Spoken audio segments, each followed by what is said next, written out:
เหม็นสิท่วมแรงๆขาดแหว่งบ่สมบูรณ์ประเพณีทำบุญพ่อแม่เฮาบ่เคยถิ่มเอาความดีเป็นริมสลักใจให้คงทีสามัคคีกันไว้บ่ไร้ถิ่มเหตุข้องก็ขอนอบน้อมแด่พระรัตนตรัยกราบคารวะพระเถรานุเถระทุกรูปด้วยความเคารพอย่างสูงยิ่งเจ้าค่ะกราบนมัสการพระครูอุดมวรานุวัตรเจ้าวัดวัดศรีอุดมวงศ์ผู้อำนวยการสถานีวิทยุพระพุทธศาสนาวัฒนธรรมและสังคมผู้กราบนมัสการเจ้าค่ะขอสวัสดีค่ะพ่อแม่ญาติธรรมที่ฟังอยู่ทางคลื่น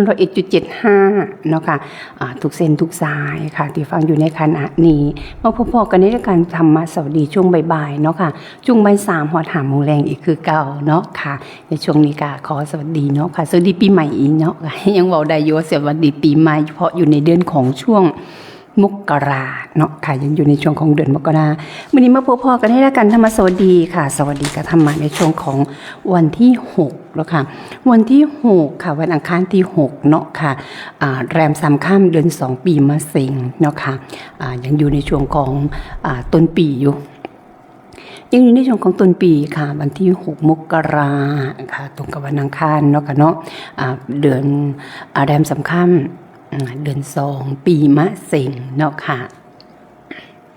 มาพบกันในช่วงบ่ายๆอีกคือเก่าค่ะมาคนเดียวอีกคือเก่าค่ะศิลปินเดี่ยวอีกเช่นเคยค่ะในช่วงบ่ายๆนี้ค่ะอนุโมทนาบุญน้ำสำหรับเนาะค่ะสำหรับผู้ที่มาร่วมทำบุญมารวมทำบุญกันในมื้อเช้านี้ค่ะอนุโมทนาบุญนำเนาะค่ะว่าทุกพ่อทุกแม่นั่นแหละค่ะอนุโมทนาบุญนำสำหรับแม่สมหมายเนาะค่ะสำหรับแม่สมหมายติดต่อมาขามมาเมื่อเช้านี้สวัสดีค่ะลุงปีน ลุงปีนเข้ามาแล้วเนาะค่ะลุงปีนก็เข้ามาอีกแล้วเช่นเคยผู้แรกแหกมานต่อมาค่ะผู้ใดเนาะเนี่ยค่ะยืนคู่อย่างดีเลยค่ะ ยืนคู่สวัสดีเนาะค่ะทั้งสองท่านสวัสดีค่ะทั้งสองท่านเนาะค่ะที่รับชมอยู่ในขณะนี้เปิดให้กำลังใจกันอย่าลืมกดไลค์กดแชร์ให้น้ำเนเดจ้า อนุโมทนาบุญน้ำกับแม่สมหมายชายาเมื่อเช้านี้เพิ่นก็ติดต่อมาขามแม่มาขามแม่วิว่าซั่นค่ะเพิ่นก็โอ้ยจังเอาไปฝากพี่น้องปองปายญาติธรรมของเฮาทางมหาสารคามนี่ทางการสินดินดำน้ำซุ่มค่ะผู้ใดอยากเป็นเจ้าภาพร่วมคนละ5 คนละ10 คนละโล2 โลค่ะยินดีนะคะเพราะว่าอาจารย์กระจายไปแล้วมื้อเช้านี้กับ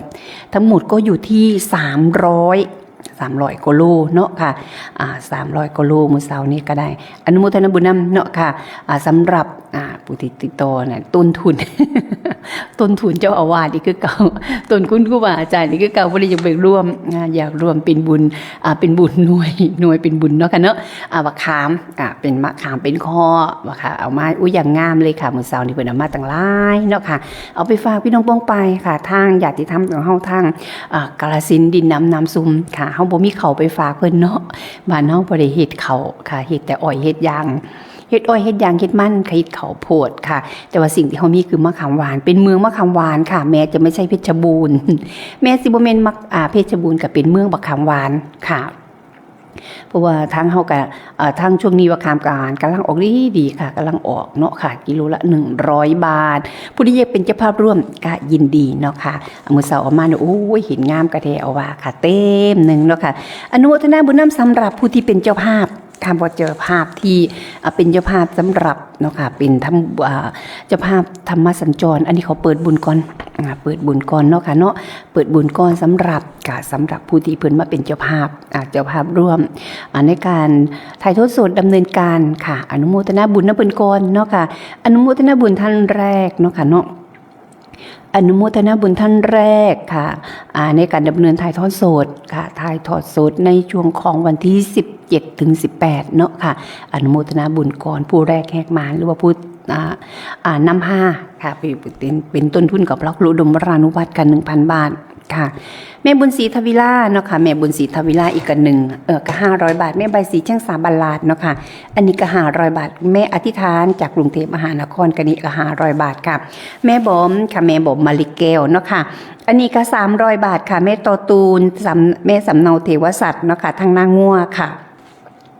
อันนี้ก็500 บาทนะคะคุณแม่หมอแอมค่ะแม่หมอแอมนี่กะทางกกซอนะคะ300 บาทคุณแม่สมจิตเนาสนทางอย่างเดียวค่ะทางอย่างเดียวอีก300 บาทนะคะคุณแม่สมหญิงมีชื่อแม่สมหญิงมีชื่ออีก300 บาทคุณแม่สมหมายชัยยาบ้านบุงสไลเนาะค่ะอันนี้ก็300 บาทค่ะรุ่งฤดีสมพรค่ะอันนี้ก็200 บาทเนาะค่ะแม่โอจันทิล่าค่ะหรือว่า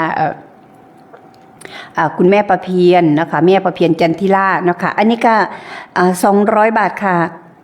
แล้วก็แม่แตงอ่อนเด็ดขัดล่ำเนาะค่ะอันนี้ก็200 บาทคุณแม่ละไม้สีจันทวงศ์ค่ะแม่ละไม้สีจันทวงศ์นี่กับบ้านบุงสไลเนาะค่ะ200 บาทค่ะคุณแม่บจัดพรมโสภา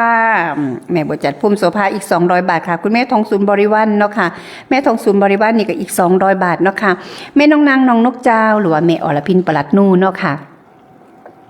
อันนี้ก็200 บาทค่ะคุณแม่ทองศรีเพ่งธรรมเนาะค่ะอันนี้ก็200 บาทค่ะหรือว่าสิเป็นแม่แก้วคุณยายแก้วบางน้ำเย็นเติมบุญเติมบุญอันนี้ก็200 บาทค่ะคุณแม่ศรีพัดยิ่งเจริญค่ะคุณยายศรียิ่งเจริญกับ200 บาทคือกันเนาะค่ะอนุโมทนาบุญนำค่ะสวัสดีค่ะลุงปิ่นอาภรณ์ค่ะสวัสดีครับอาจารย์ค่ะสวัสดีเนาะค่ะเนาะ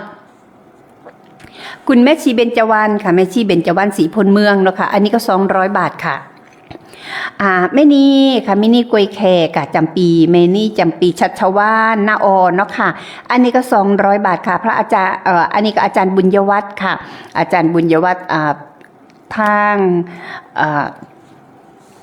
ถ้ำผาโม่เนาะค่ะวัดป่าจริยธรรมเนาะค่ะวัดป่าจริยธรรม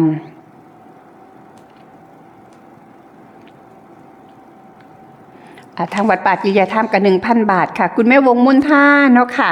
แม่วงมุนท่าบันหน่อยหน้าอีก200 บาทค่ะคุณยายแพงอารมณ์บันเหล่าใหญ่ค่ะเหล่าใหญ่นี่ก็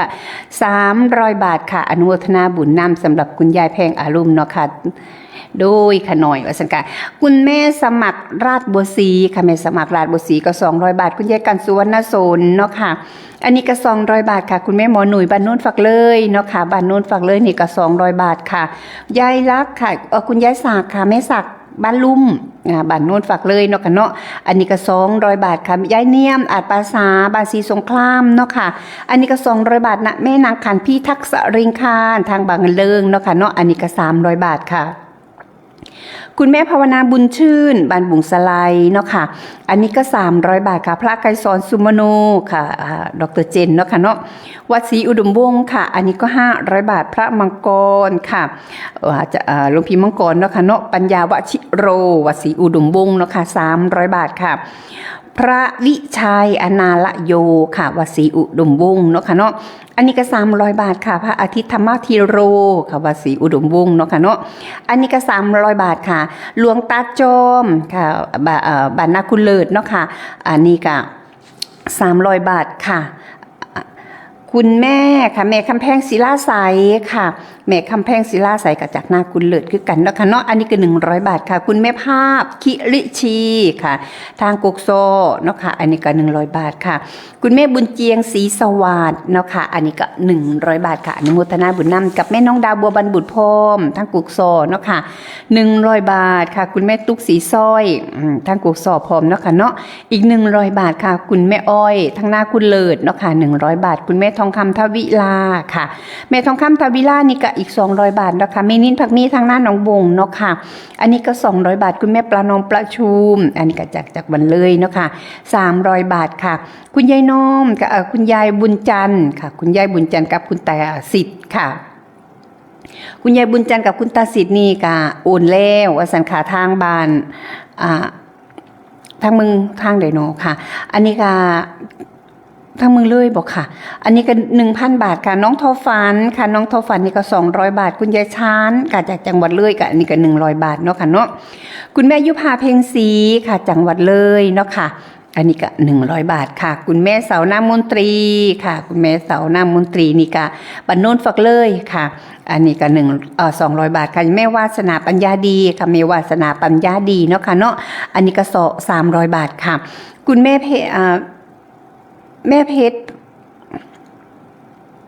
พักดีค่ะ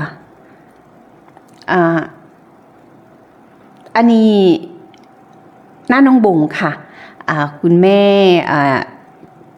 ทางหน้าหนองบงแล้วค่ะแม่สว่างส่วนที่มูล200 บาทคุณแม่สุดท้ายค่ะคุณแม่สุดท้ายเนาะค่ะเนาะ อันนี้คุณแม่สุดท้ายก็200 บาทค่ะแม่สุดท้ายก็200 บาทอนุโมทนาบุญน้ำสำหรับน้องค่ะเนาะสำหรับการถ่ายทอดสดในงานของช่วงที่วันที่17ถึงวันที่18เนาะค่ะอันนี้ก็อนุโมทนาบุญน้ำสำหรับค่าดำเนินการถ่ายทอดสดค่ะก็จะเป็นทุกค่าอยู่นี่แหละค่ะก็จะเป็นทุกค่าเนาะค่ะน้องบัวจะเป็นค่าสถานที่ค่ะค่าสถานที่บัวจะพาค่ากันเทศค่าโอบีหรือว่าผู้ใดอยากบอกห่มผ้าพระธาตุเนาะค่ะเนาะในมื้อวันที่17ถึงวันที่18ที่สิฮอดนี้เนาะค่ะอนุโมทนาบุญน้ำสำหรับงานเนาะค่ะงานปฏิบัติธรรมสัญจรพระธาตุนาดูลพุทธมณฑลอีสานพระบรมธาตุนาดูลเนาะค่ะเนาะจังหวัดเลยค่ะจังหวัดกาฬสินธุ์เนาะค่ะเนาะรวมกันจัดมือกันค่ะจัดงานในครั้งนี้เนาะค่ะที่ไปกราบพระบรมธาตุเนาะค่ะเนาะพระบรมสารีริกธาตุที่อยู่เป็นบนยอดของพระธาตุนาดูลเนาะค่ะเนาะในวันที่17ถึงวันที่18มกราคมนี้ในเวลาเนาะค่ะเนาะเขาจะออกเดินทางกันน่าจะเป็นช่วงเศร้าๆในจักน้อยสายๆในจักหน่อยเนาะค่ะเนาะอนุโมทนาบุญนำผู้ใดสนใจเนาะค่ะสนใจอยากติดต่อสอบถามก็089840ค่ะ4968เนาะค่ะเนาะ840เนาะค่ะ0898404968เนาะค่ะเบอร์ของพระครูอุดมวรานุวัฒน์เนาะค่ะมื้อนั้นก็มีเนาะค่ะเนาะรู้ผู้ใดบอกอยากทำบุญค่ะทำบุญได้ที่หมายเลขบัญชีเนาะค่ะ416068555ค่ะอันนี้ก็อนุโมทนาบุญนำเนาะค่ะอันนี้ก็อนุโมทนาบุญนำสำหรับทุกบุญสำหรับญาติธรรมเนาะค่ะอันนี้ก็สิเป็นเนาะค่ะก็สิเป็นค่ะค่าน้ำค่าไฟเนาะค่ะบอกว่าเป็นค่าน้ำค่าไฟแน่เนาะค่ะเป็นที่พักกายชั่วคราวโครงการที่พักกายชั่วคราวหรือว่าเป็นโรงในค่ะรู้ที่เอามาร่วมนะคะมาร่วมเป็นค่าน้ำค่าไฟกับโรงในนี่อาจจะร่วมใส่กันเนาะค่ะเนาะในช่วงของค่ะในช่วงของเมื่อวันที่วันพระอยู่นี่ค่ะวันพระวังหันคุณก็มารวมบุญธนาบุญนำสำหรับเป็นค่าน้ำค่าไฟเนาะค่ะบอกว่าจะเป็นน้องฟ้าใสค่ะบันมุสไลกัน100 บาทเนาะค่ะเมล่าอินเจริญอันนี้ก็100 บาทคุณยายมอนลิชัยนาก็20 บาทเนาะค่ะคุณแม่สมัยชัยยาค่ะอันนี้100 บาทลูกสาวผู้ช่วยจิ้มว่าซั่นค่ะลูกสาวผู้ช่วยจิ้มก็40 บาทแล้วก็แม่เทียมนุ่นลือชาเนาะค่ะอันนี้ก็40 บาทเช่นเดียวกันคุณแม่อินสุธรรมาเนาะค่ะคุณยายอินสุธรรมาเมโครวสิดมวงเนาะค่ะอันนี้ก็100 บาทนางสาวรุ่งฤดีสมพรนางสาวรุ่งฤดีสมพรค่ะรุ่งฤดีสมพรอันนี้ก็60 บาทนะคะแม่บัญญัติน้ำมนตรีเนาะค่ะ40 บาทนะคะอันนี้แม่อินเพิ่นก็เฮ็ดบุญสำหรับเป็นที่พักกายชั่วคราวเนาะค่ะที่พักกายชั่วคราวค่ะให้กับผู้ว่าชนค่ะเป็นสายในเป็นลงในอีก200 บาทค่ะแม่แต้มอุทาน้ำไฟบำรุงสถานีธรรมะทางอากาศ100 บาทค่ะแล้วก็เป็นที่พักกายชั่วคราว200 บาทรวมเป็น300 บาทเนาะค่ะแม่วงมนท่าค่ะธรรมะทางอากาศค่าน้ำค่าไฟ100 บาทค่ะแม่สมัยบัวละผ้าหรือว่าพุทธซอยหน่อยค่ะเป็นนี่กับบำรุงสถานีค่าน้ำค่าไฟ100 บาทค่ะคุณแม่หลอดชัยพิลาค่ะบำรุงสถานีค่าน้ำค่าไฟนะคะเนาะธรรมะทางอากาศอีกเนาะค่ะเนาะ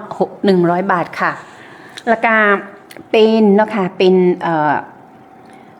บ้านที่พักกายชั่วคราวค่ะอันนี้ก็200 บาทค่ะคุณยายพาดค่ะคุณยายศิพัฒน์ยิ่งเจริญเนาะค่ะบำรุงสถานีค่าน้ำค่าไฟเนาะค่ะ60 บาทค่ะคุณยายวินสีทุ่มสุขค่ะคุณแม่วินสีทุ่มสุขบำรุงสถานีค่าน้ำค่าไฟ100 บาทคุณสุรชาสีทุ่มสุขเนาะค่ะเนาะอันนี้ก็เป็นไส้ในค่ะเป็นโรงในเนาะค่ะเป็นที่พักกายชั่วคราวอีก200 บาทค่ะคุณแม่สว่างสนธิมูลค่ะแม่สว่างสนธิมูลกับธรรมะทางอากาศค่าน้ำค่าไฟอีก100 บาทเนาะค่ะราคาพ่อสุวิทย์เหตุเกตค่ะพ่อสุวิทย์เหตุเกตบำรุงสถานีเนาะค่ะค่าน้ำค่าไฟอีก40 บาทค่ะคุณแม่รัตตินันสุธรรมาค่ะบำรุงสถานีค่าน้ำค่าไฟ20 บาทค่ะคุณแม่คำปุ่นสุขบัวค่ะบำรุงสถานีค่าน้ำค่าไฟ100 บาทค่ะคุณแม่ถาวันซอนเวียงบำรุงสถานี ค่าน้ำค่าไฟ100 บาทค่ะคุณแม่ก้านกล่องบัวรพาค่ะบำรุงสถานีค่าน้ำค่าไฟเนาะค่ะอันนี้ก็100 บาทคุณแม่นวลละอองพ่นซ่าเนาะค่ะบำรุงสถานีค่าน้ำค่าไฟอีก100 บาทคุณแม่ชีเบญจวรรณค่ะสีพลเมืองค่ะบำรุงสถานีค่าน้ำค่าไฟ40 บาทแม่ชีน้อยอยุธยาดีอุยค่ะบำรุงสถานีค่าน้ำค่าไฟเนาะค่ะ40 บาทคุณแม่บุญมีบัวรพาบำรุงสถานีเนาะค่ะค่าน้ำค่าไฟ40 บาทคุณแม่จันทาคงทนบานบุงสะลายค่ะบำรุงสถานีเนาะค่ะค่าน้ำค่าไฟอีก20 บาทแม่คำชื่นพ่อสถิตพลซาค่ะบานบุงสะลายบำรุงสถานีค่าน้ำค่าไฟอีก70 บาทแม่ภาวนาบุญชื่นเนาะค่ะบำรุงสถานีค่าน้ำค่าไฟ100 บาทค่ะกุลลักษณ์ค่ะกุลลักษณ์สีเมืองเนาะค่ะบำรุงสถานีค่ะค่าน้ำค่าไฟ50 บาทแม่สมปองบัวรพาค่ะบำรุงสถานีเนาะค่ะค่าน้ำค่าไฟอีกเนาะค่ะ100 บาทค่ะสวัสดีค่ะคุณแม่ละไม้ แม่ละไม้ศรีจันทวงศ์ค่ะอันนี้เพิ่นบ่ได้เฮ็ดหยังบ่น้อมื้อนี้ค่ะเป็นว่าอสมเฮ็ดงานคักแน่ก็ซั่นค่ะจนฮอดวันที่5สำรวจยังบ่ทันแล้วอยู่ว่าซั่น3G 4G อันนี้ก็ทำเป็นบ้านหลังสุดท้ายเป็นบ้านหลังสุดท้ายให้กับผู้ที่ว่ายชนเนาะค่ะเนาะเป็นที่พักกายชั่วคราวคุณตาเนียงเนาะค่ะคุณตาเนียงสีเมืองบ้านน้อยนาค่ะ 1,000 บาทแม่เมตตาค่ะคุณเมตตาจากนอร์เวย์ 1,000 บาทเนาะค่ะนางสาวธัญชนน้ำมนตรีบ้านบุงสไล500 บาทค่ะผู้ใหญ่ดาวบ้านบุงสไล500 บาทคุณอธิษฐานจากกรุงเทพมหานครเนาะค่ะอันนี้ก็500 บาทแม่ใบสีเชียงซ้าค่ะอันนี้จากบรรลาดเนาะค่ะ500 บาทแม่น้องนางน้องนกเจ้าหรือว่าแม่อรพินปลัดหนูเนาะค่ะอันนี้ก็300 บาทแม่หมอแอมค่ะแม่หมอแอมอันนี้ก็500 บาทค่ะแม่บัวจัดพุ่มโสภาเนาะค่ะแม่บัวจัดพุ่มโสภาอีก300 บาทคุณแม่สมจิตเน่าสนค่ะอันนี้ก็300 บาทค่ะคุณแม่ลำไพอุตรีค่ะแม่ลำไพอุตรีนี่ก็300 บาทเนาะค่ะแม่นิดบัวรพาเนาะค่ะอันนี้ก็300 บาทแม่สมหญิงมีชื่ออันนี้ก็300 บาทค่ะแม่โอจันทิล่าหรือว่าแม่ประเพียรคุณแม่ประเพียรจันทิล่าแม่โอจันทิแม่โอหนองนกเจ้าเนาะค่ะอันนี้ก็200 บาทค่ะแม่ละไม้สีจันทวงศ์ค่ะอันนี้ก็200 บาทแม่สีพัดยิ่งเจริญเนาะค่ะอันนี้ก็200 บาทค่ะแม่ล่าอินเจริญค่ะอันนี้ก็200 บาทเนาะค่ะแม่โบราบุญเค็มบันบุงสไลเนาะค่ะอันนี้ก็200 บาทแม่บุญศรีทวิลาค่ะอันนี้ก็200 บาทเนาะค่ะนอกจากบันบางทองค่ะแม่ตังออนเด็ดคลัมจากพรประเสริฐอีก300 บาทค่ะคุณแม่ทองใบสายซิมค่ะอันนี้ก็200 บาทจากเมืองเลยเนาะค่ะคุณแม่สมัยชัยยาบุงสไลเนาะค่ะอันนี้ก็200 บาทแม่อานงนิดสุนทรสารทูลเนาะค่ะแม่ต้งผู้กระแต200 บาทค่ะแม่สิงโตบานติดต่อเนาะค่ะอันนี้ก็200 บาทค่ะรุ่งฤดีสมพรของห่วมน้ำเนี้ยที่ภาคกายชั่วคราวเนาะค่ะโนบาลหลังสุดท้ายอีก200 บาทค่ะพ่อสุวินเหตุเกตค่ะอันนี้ก็200 บาทค่ะแม่สมจิตค่ะพุนซ่าเนาะค่ะอันนี้ก็200 บาทค่ะแม่หลอดชัยพี่ลาอันนี้ก็200 บาทเนาะค่ะเนาะแม่เทียมนนลือชาค่ะแม่เทียมนนลือชาน้อยนาเนาะค่ะอันนี้ก็200 บาทมียายแม่อินสุธรรมาเนาะค่ะอันนี้กระบุงม่วงค่ะอันนี้ก็200 บาทค่ะน้องทอฟานค่ะน้องทอฟานจากหน้าแก่เนาะค่ะเนาะอันนี้ก็200 บาทค่ะแม่จอมพันสนิทอันนี้ก็100 บาทเนาะค่ะแม่มาริวันแพทย์ประสิทธิ์อันนี้ก็100 บาทแม่ทองศูนย์บริวาร100 บาทค่ะแม่ทองสีเพ่งถ้ำเนาะค่ะ300 บาทย่ายหน้าค่ะคุณย่ายหน้าบุญจันทร์เนาะค่ะนอกจากชัยภูมิ500 บาทค่ะแม่ทุนสุรินทร์ค่ะอันนี้ก็100 บาทค่ะคุณย่ายแพงอารมณ์เนาะค่ะอันนี้ก็200 บาทแม่สมัครราชบัวศรีเนาะค่ะอันนี้ก็200 บาทค่ะสำหรับแม่สุดท้ายค่ะแม่สุดท้ายก็200 บาทค่ะคุณปนัดดาศรีลาเทพทางบ้านน้อยหน้าอีก500 บาทเนาะค่ะคุณยายกันสุวรรณโสนจากบ้านศรีสงครามเนาะค่ะอันนี้ก็200 บาทค่ะอากาศบำรุงสถานีน้ำเนค่าน้ำค่าไฟรวมเป็นแล้วก็400 บาทเนาะค่ะสำหรับคุณยายกันสุวรรณโสนค่ะคุณยายตรีค่ะแม่ตรีอุทธาบันหน่อยน่านเนาะค่ะเนาะ100 บาทค่ะคุณพ่อบุญทันแม่บุญมากแบกบุญค่ะบันพลทองเนาะค่ะ200 บาทคุณแม่มาลิวงศาเสนาค่ะทางบ้านแสงดาวเนาะค่ะอีก500 บาทค่ะคุณแม่สุภาพวงรักษาเนาะค่ะ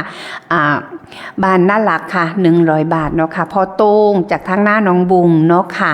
อันนี้ก็200 บาทค่ะคุณแม่ขันพิทักษ์สริงคารพังบันเลิงเนาะค่ะอันนี้ก็200 บาทค่ะคุณแม่ตีค่ะแม่ตรีอุทาค่ะอันนี้เป็นค่า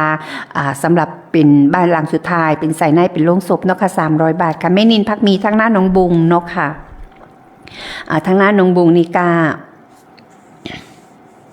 200 บาทค่ะแม่จามจุรีระยันพี่นิวเนาะค่ะเนาะทางเมืองเลยอีก200 บาทค่ะคุณแม่จิราพรบัวรพานเนาะค่ะอันนี้ก็300 บาทค่ะคุณแม่คำชื่นพลซากับคุณพ่อสถิตพลซาเนาะค่ะอันนี้ก็บ้านบุงสลาย200 บาทค่ะแม่พรทิพย์ดีสุทธิพี่น้อยข้างวัดกับบ้านน้อยหน้า 1,000 บาทเนาะค่ะคุณชันชัยศิลาสายเนาะค่ะเนาะทางหน้าคุณเลิศค่ะอันนี้ก็200 บาทเนาะค่ะคุณอนันต์ศิลาสายทางหน้าคุณเลิศเนาะค่ะอันนี้ก็200 บาทค่ะคุณแม่คำแพงศิลาสายทางหน้าคุณเลิศอีก300 บาทเนาะค่ะเนาะกับคุณแม่อ้อยทางหน้าคุณเลิศอีก300 บาทเนาะค่ะแล้วก็พระไกรสอนสุมโนดร.เจนเนาะค่ะเนาะอันนี้ก็200 บาทอนุโมทนาสาธุน้ำสำหรับเนาะค่ะเนาะสำหรับเพื่อนบอกว่าเป็นลุงโสมค่ะทำไส้ในลุงศพเนาะค่ะในปีพุทธศักราช2569เนาะค่ะเนาะก็ซื้อไม่ซื้ออย่างไม่เฮ็ดเนาะค่ะซื้ออุปกรณ์มาเฮ็ดมาทำเนาะค่ะส่วนที่คนที่ทำก็คือพระคุณเจ้าแล้วพระคุณเจ้าไว้กับเป็นคนเฮ็ดเนาะค่ะส่วนต้นทุนบริจะบอกว่าโอ้ยค่ะอยากมีส่วนร่วมเนาะค่ะสำหรับผู้ที่เพิ่นมาเอาลุงบางครั้งบางคราวเพิ่นก็บ่มีเนาะค่ะเห็นก็บ่มีเพิ่นก็บอกว่าเฮ็ดจังใดได้ล่ะในเมื่อมาขออาจารย์ก็ต้องได้ให้เนาะค่ะเนาะด้วยความเต็มใจก็ต้องได้ให้ช่วยเหลือกันไปเนาะค่ะช่วยเหลือกันไปเพิ่นบ่มีอีหลีเพิ่นจะกล้ามาขอเฮาเพิ่นก็ว่าเนาะค่ะฉะนั้นก็เลยให้ดูแลกันไปเนาะค่ะสำหรับเนาะค่ะญาติธรรมอยู่ว่าผู้ที่เพิ่นมาขอค่ะผู้ที่เพิ่นมาขออาจจะใส่ในลุงศพเนาะค่ะบางครั้งก็ฉุกเฉินค่ะเกิดเหตุฉุกเฉินเนาะค่ะมาปุ๊บปั๊บมาขอก็ยกไปเนาะค่ะฉะนั้นสิ่งที่มีอยู่ค่ะสิ่งที่มีอยู่ก็เบิดไปฉะนั้นก็ทำขึ้นมาเสริมทำขึ้นมาเสริมเนาะค่ะพอทำขึ้นมาเสริมก็สิเป็นว่าหาต้นทุนซื้อไม้อัดมาเฮ็ดเนาะค่ะมีสร้างไม้เฮ็ดกับพระคุณเจ้าอยู่ที่วัดเนี่ยก็ร่วมด้วยช่วยกันเนาะค่ะในช่วงเฮ็ดเนาะค่ะเฮ็ดไปในช่วงของค่ะถ้าว่างๆก็เฮ็ดก็ลงเนาะค่ะหลังจากนั้นบ่าย 2 บ่าย 3ก็ทำความสะอาดสำหรับทำความสะอาดวัดเนาะค่ะเย็นประมาณสัก5-6 โมงก็เริ่มสวดมนต์ค่ะสำหรับกิจกรรมหรือว่างานที่สำหรับวัดศรีอุดมวงศ์สำหรับพระคุณเจ้าวัดศรีอุดมวงศ์เนาะค่ะอนุโมทนาสาธุน้ำสำหรับทุกพ่อทุกแม่เนาะค่ะก็ขอแจ้งข่าวประชาสัมพันธ์เนาะค่ะขอแจ้งข่าวประชาสัมพันธ์สำหรับค่ะสำหรับผู้ที่บอกว่าอยากไปร่วมงานเนาะค่ะอยากไปร่วมงานค่ะอยากไปร่วมงานสำหรับวันพฤหัสที่8เนาะค่ะวันพฤหัสที่8นี้ที่สิฮอดเนี่ยค่ะงานก็เป็นงานไว้อาลัย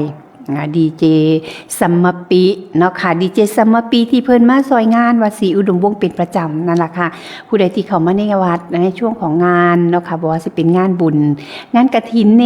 ค่ะหรือว่าสิเป็นงานบวงสรวงหรือว่าเป็นงานหล่อพระเนาะค่ะก็สิพอกับดีเจสัมมปิเพิ่นจะเป็นเจ้าพิธีเพิ่นก็สิมาเป็นเจ้าพิธีแต่ตอนนี้เนาะค่ะเนาะเพิ่นก็ได้ทิ้งร่างวางสังขารแล้วเรียบร้อยค่ะก็พร้อมค่ะเพิ่นก็ไปใส่กล่องไปเอากล่องบุญเพิ่นเนาะค่ะ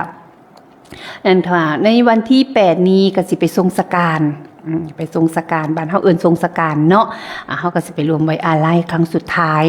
ไปเป็นกำลังใจให้กับครอบครัวค่ะกับผู้ที่อยู่ค่ะผู้ที่อยู่ข้างหลังให้กำลังใจผู้ที่ตายไปเฮาก็ไปทรงสการเนาะไปไว้อาลัยให้กับเพิ่นเนาะค่ะผู้ใดสิไปกะผู้ใดสิไปก็ติดต่อสอบถามเนาะค่ะกับพระครูอุดมวรานุวัตรค่ะ0898404968ในช่วงของวันที่8เนาะค่ะซึ่งตรงกับวันพฤหัสบดีที่8 มกราคมค่ะมันน่าจะตรงกับวันพระบ่ค่ะบ่ตรงเนาะค่ะเนาะวันที่7 4 วัน5 ค่ำค่ะเป็นวันที่8 5 ค่ำเนาะค่ะไปรวมวันพฤหัสที่8แรม5 ค่ำค่ะ5 ค่ำก็สิไปทรงสการไปทรงสการทาง บ้านนาโพว่าสันค่ะบ้านนาโพหนองบัวเนาะไปให้กำลังใจเป็นครั้งสุดท้ายสำหรับดีเจโจ๊กเนาะค่ะหรือดีเจสัมมาปิหรือว่าพ่อโจ๊กเนาะค่ะเนาะพ่อโจ๊กดีเจสัมมาปิในวันที่8นี้ค่ะก็ไปน้ำกันเนาะค่ะเอารถน่าจะไปสัก1รถตู้นี่แหละค่ะหรือว่าสิไปน้ำหลายๆคนก็ยินดีเนาะค่ะเนาะแล้วต่อจากนั้นค่ะวันที่9เนาะค่ะในวันที่9วันที่9วันที่10วันที่11เนาะค่ะวันที่9วันที่10วันที่11นี่ก็จะเริ่มงานปฏิบัติธรรมครั้งแรกเนาะค่ะครั้งแรกก็คือวัด3แยกวัด3แยกทางบ้านทรัพย์เจริญเนาะค่ะเพิ่นเริ่มตั้งแต่วันที่9แล้วก็ต่อด้วยวันที่10กับวันที่11 3วัน2คืนว่าซั่นค่ะผู้ใดสิไปก็สนใจติดต่อสอบถามเนาะค่ะเนาะได้กับพระครูดมวรานุวัตรในช่วงของวันที่10กับวันที่11ว่าซั่นอาจารย์ว่าน่าจะไปวันที่10กับวันที่11ว่าซั่นค่ะฉะนั้นก็ไปปฏิบัติธรรมเนาะค่ะสวดมนต์ไหว้พระในช่วงของวันที่10กับวันที่11นะคะก็สิไปน่าจะประมาณช่วงบ่แน่ค่ะ จักสิไปช่วงใดก็ติดต่อสอบถามกับครูบาอาจารย์เบิ่งก่อนเนาะค่ะในช่วงของวันที่10กับวันที่11ทางบ้าน3แยกทรัพย์เจริญเนาะค่ะ3แยกทรัพย์เจริญนี่ก็จะเป็นงานปฏิบัติธรรมครั้งแรกของเดือนแรกแล้วก็ปีแรก ในช่วงของเดือนมกราในช่วงของปีใหม่ๆในช่วงของปีใหม่เนาะค่ะก็ชักชวนอื่นๆอยากติดตามของเฮาไปน้ำกันสู่ผู้สู่คนเนาะค่ะไปให้กำลังใจกันเนาะค่ะไปให้กำลังใจไปร่วมทำบุญค่ะทำบุญร่วมชาติตักบาตรร่วมขันค่ะเก็บดอกไม้ร่วมต้นกระสร้างกุศลร่วมกันเนาะค่ะเนาะไปทั้งใดก็สิได้เป็นสายนิ่งสายแน่นซึ่งกันและกันค่ะก็ขออนุโมทนาบุญนำเนาะค่ะสำหรับผู้ที่เพิ่นอยากไปหรือผู้ที่เพิ่นอยากไปแล้วนะคะตอนนี้ก็ติดต่อได้ค่ะผู้ที่ว่าติดต่อค่ะติดต่อที่สิไปพระท่านนาดูลจับจองรถแล้วทางคณะเมตโตข้างคณะเมตโตก็รวบรวมกันแล้วกับน้องทอฝันว่าสันค่ะกับคุณยายฝ้ายก็บอกว่าได้1คันรถแล้วส่วนเมตึงทางห้วยไซคำเนาะค่ะเนาะทั้งเมตึงเมแอลทั้งห้วยไซคำก็บอก1รถตู้ละละว่าสันค่ะทางเมใบค่ะทางเมใบกับเมบุญศรีทวิลาอันนี้ก็บอกว่ารวมกันละน่าจะได้แล้วล่ะค่ะ1รถตู้เนาะค่ะทางส่วนทางแม่สมัยชัยยาค่ะทางแม่สมัยชัยยาก็น่าจะได้แล้วล่ะค่ะลืมแล้วน่าจะได้1รถตู้ก็สิได้ร่วมแล้วก็น่าจะเป็น1รถตู้ค่ะทางบ้านบุงสไลแม่สมัยชัยยาเนาะค่ะเนาะบ่สิเป็นได้แม่หนูยิ้มจำศักดิ์ค่ะพ่อสมัครจำศักดิ์เนาะแม่สุนันท์บุญรอดแม่ละไมศรีจันทวงศ์ก็อยู่ขั้นเดียวกันเนาะแล้วก็แม่ประนอมประชุมค่ะแม่ประนอมประชุมแล้วก็แม่ภาพกันศิยาค่ะแม่สุภาพกันศิยาเนาะค่ะแล้วก็แม่สุภาพศรีวงรักษาค่ะแม่สุภาพวงรักษาเนาะค่ะทางบ้านนาลากับแม่สว่างสุนทรีมูลเนาะค่ะอันนี้ก็ทางรถของแม่ของคณะของแม่สมหมายชัยยาค่ะกับพ่อแม่ครูบาอาจารย์เนาะเพิ่นก็เรียบร้อยละค่ะแล้วก็อนุโมทนาบุญนำสำหรับเนาะค่ะเนาะสำหรับทุกพ่อทุกแม่ค่ะที่มาร่วมเป็นเจ้าภาพมาเป็นร่วมเป็นเจ้าภาพเนาะค่ะบ่สิเป็นแม่บุญเปรี้ยงบุญสะอาดพาน้อย100เนาะค่ะเนาะแม่เนียมค่ะอาจภาษา100บาทค่ะแม่บัวพันธ์ค่ะแม่บัวพันธ์ทีน้อยบรรลาดเนาะค่ะ20บาทนางสาวกิติยพันธ์จงพัฒนาบ้านนาหลัก100เนาะค่ะนายปริเยศพัฒน์เนาะค่ะอันนี้ก็นิยมธรรมค่ะอันนี้ก็100บาททางบ้านนาหลักเนาะค่ะนางสาวสิธรจงพัฒนาค่ะจงพันวัฒนาทางนาหลักเนาะค่ะเนาะอันนี้ก็100บาทค่ะแม่นิมแม่เหนียวเขตสิมบ้านพลงาม20บาทค่ะแม่บุญมากแบกบุญเนาะค่ะพลงาม100เนาะค่ะคุณยายใจยาพาบ้านพลงาม20บาทคุณยายละนองเดวี่บ้านพลงาม20บาทค่ะคุณแม่ละไมศรีจันทวงศ์บ้านบงสไล100บาทคุณยายแม่มนหน้าน้องบงเนาะค่ะเนาะ100บาทแม่ตาค่ะหน้าน้องบง100บาทค่ะแม่นินผักมีเนาะค่ะ40บาทแม่ตี้ค่ะทางหน้าน้องบง20บาทแม่แดงค่ะอันนี้ก็ทางหน้าน้องบง20บาทค่ะแม่เอหน้าน้องบง20บาทค่ะแม่สุภาพ แม่สุภาพรักษาวงรักษาเนาะค่ะเนาะน่ารัก100 บาทค่ะคุณแม่เจหน้าน้องบงเนาะค่ะอันนี้ก็20 บาทค่ะคุณแม่สำอางแก้ววัฒนาท่ากำเนิดเพชรเนาะค่ะท่ากำเนิดเพชรนี่300 บาทค่ะคุณแม่นิยมเที่ยงพดุงกับนางสาวรำไพเนาะค่ะเที่ยงพดุงอันนี้ก็ทางวันนำเย็นลูกสาวของแม่แก้วกับ100 บาทอนุโมทนาบุญนำเนาะค่ะสำหรับผู้ที่เพิ่นมารวมทำบุญเนาะค่ะมารวมทำบุญสำหรับที่บอกว่าไปร่วมงานเนาะค่ะมารวมงานกับวัดศรีดมวงค่าน้ำค่าไฟบำรุงสถานีเนาะค่ะบำรุงสถานีค่าน้ำค่าไฟค่าลงนอกลงในเนาะค่ะก็อนุโมทนาบุญนำเนาะค่ะสำหรับเอามือนี้ก็มีซีซ่อนแต่สวัสดีค่ะแม่บุญศรีทวิลาอย่าลืมโทรนะคะแม่บุญศรีอยู่ผู้เดียวเงียบๆเด้อค่ะมือนี้เพราะว่าค่ะสวัสดีค่ะ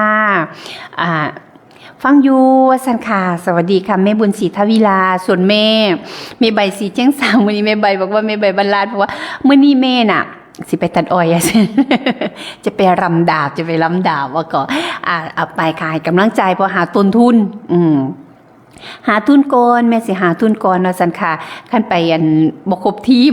คั่นไปจังซั่นมันสิบ่ครบทีมว่าซั่นค่ะรถมันสิบ่เต็มคันว่าซั่นค่ะว่าก็เปิดมือแรกเปิดซื้ออ้อยว่าซั่นค่ะอนุโมทนาบุญนำสวัสดีค่ะแม่บุญศรีค่ะจ้าสวัสดีจ้าลูก สวัสดีค่ะบอกอยู่ผู้เดียว ว่านบ่ได้ฟังแม่ใบให้จังได๋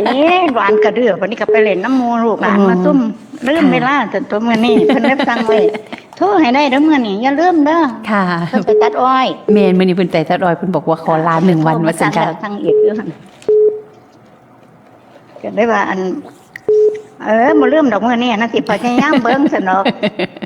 รับปากเด้อท่านเพิ่นว่าค่ะเพิ่นบอกว่ามื้อนี้สิให้แม่บุญศรีเป็นคนโทรดอกว่าซั่นแม่สิไปตัดอ้อยค่ะ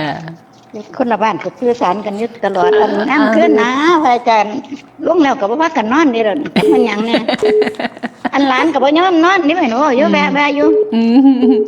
ไปว่าบ่อยากนอนก็บ่นอนน่ะเฮาบ่พามันปิดไฟน่ะตลอดโอ้แม่นอยู่เด็กน้อยค่ะอย่าว่าแต่เด็กน้อยฮอดผู้ใหญ่พุ่นล่ะอาจารย์ลุงเดียวกับบ่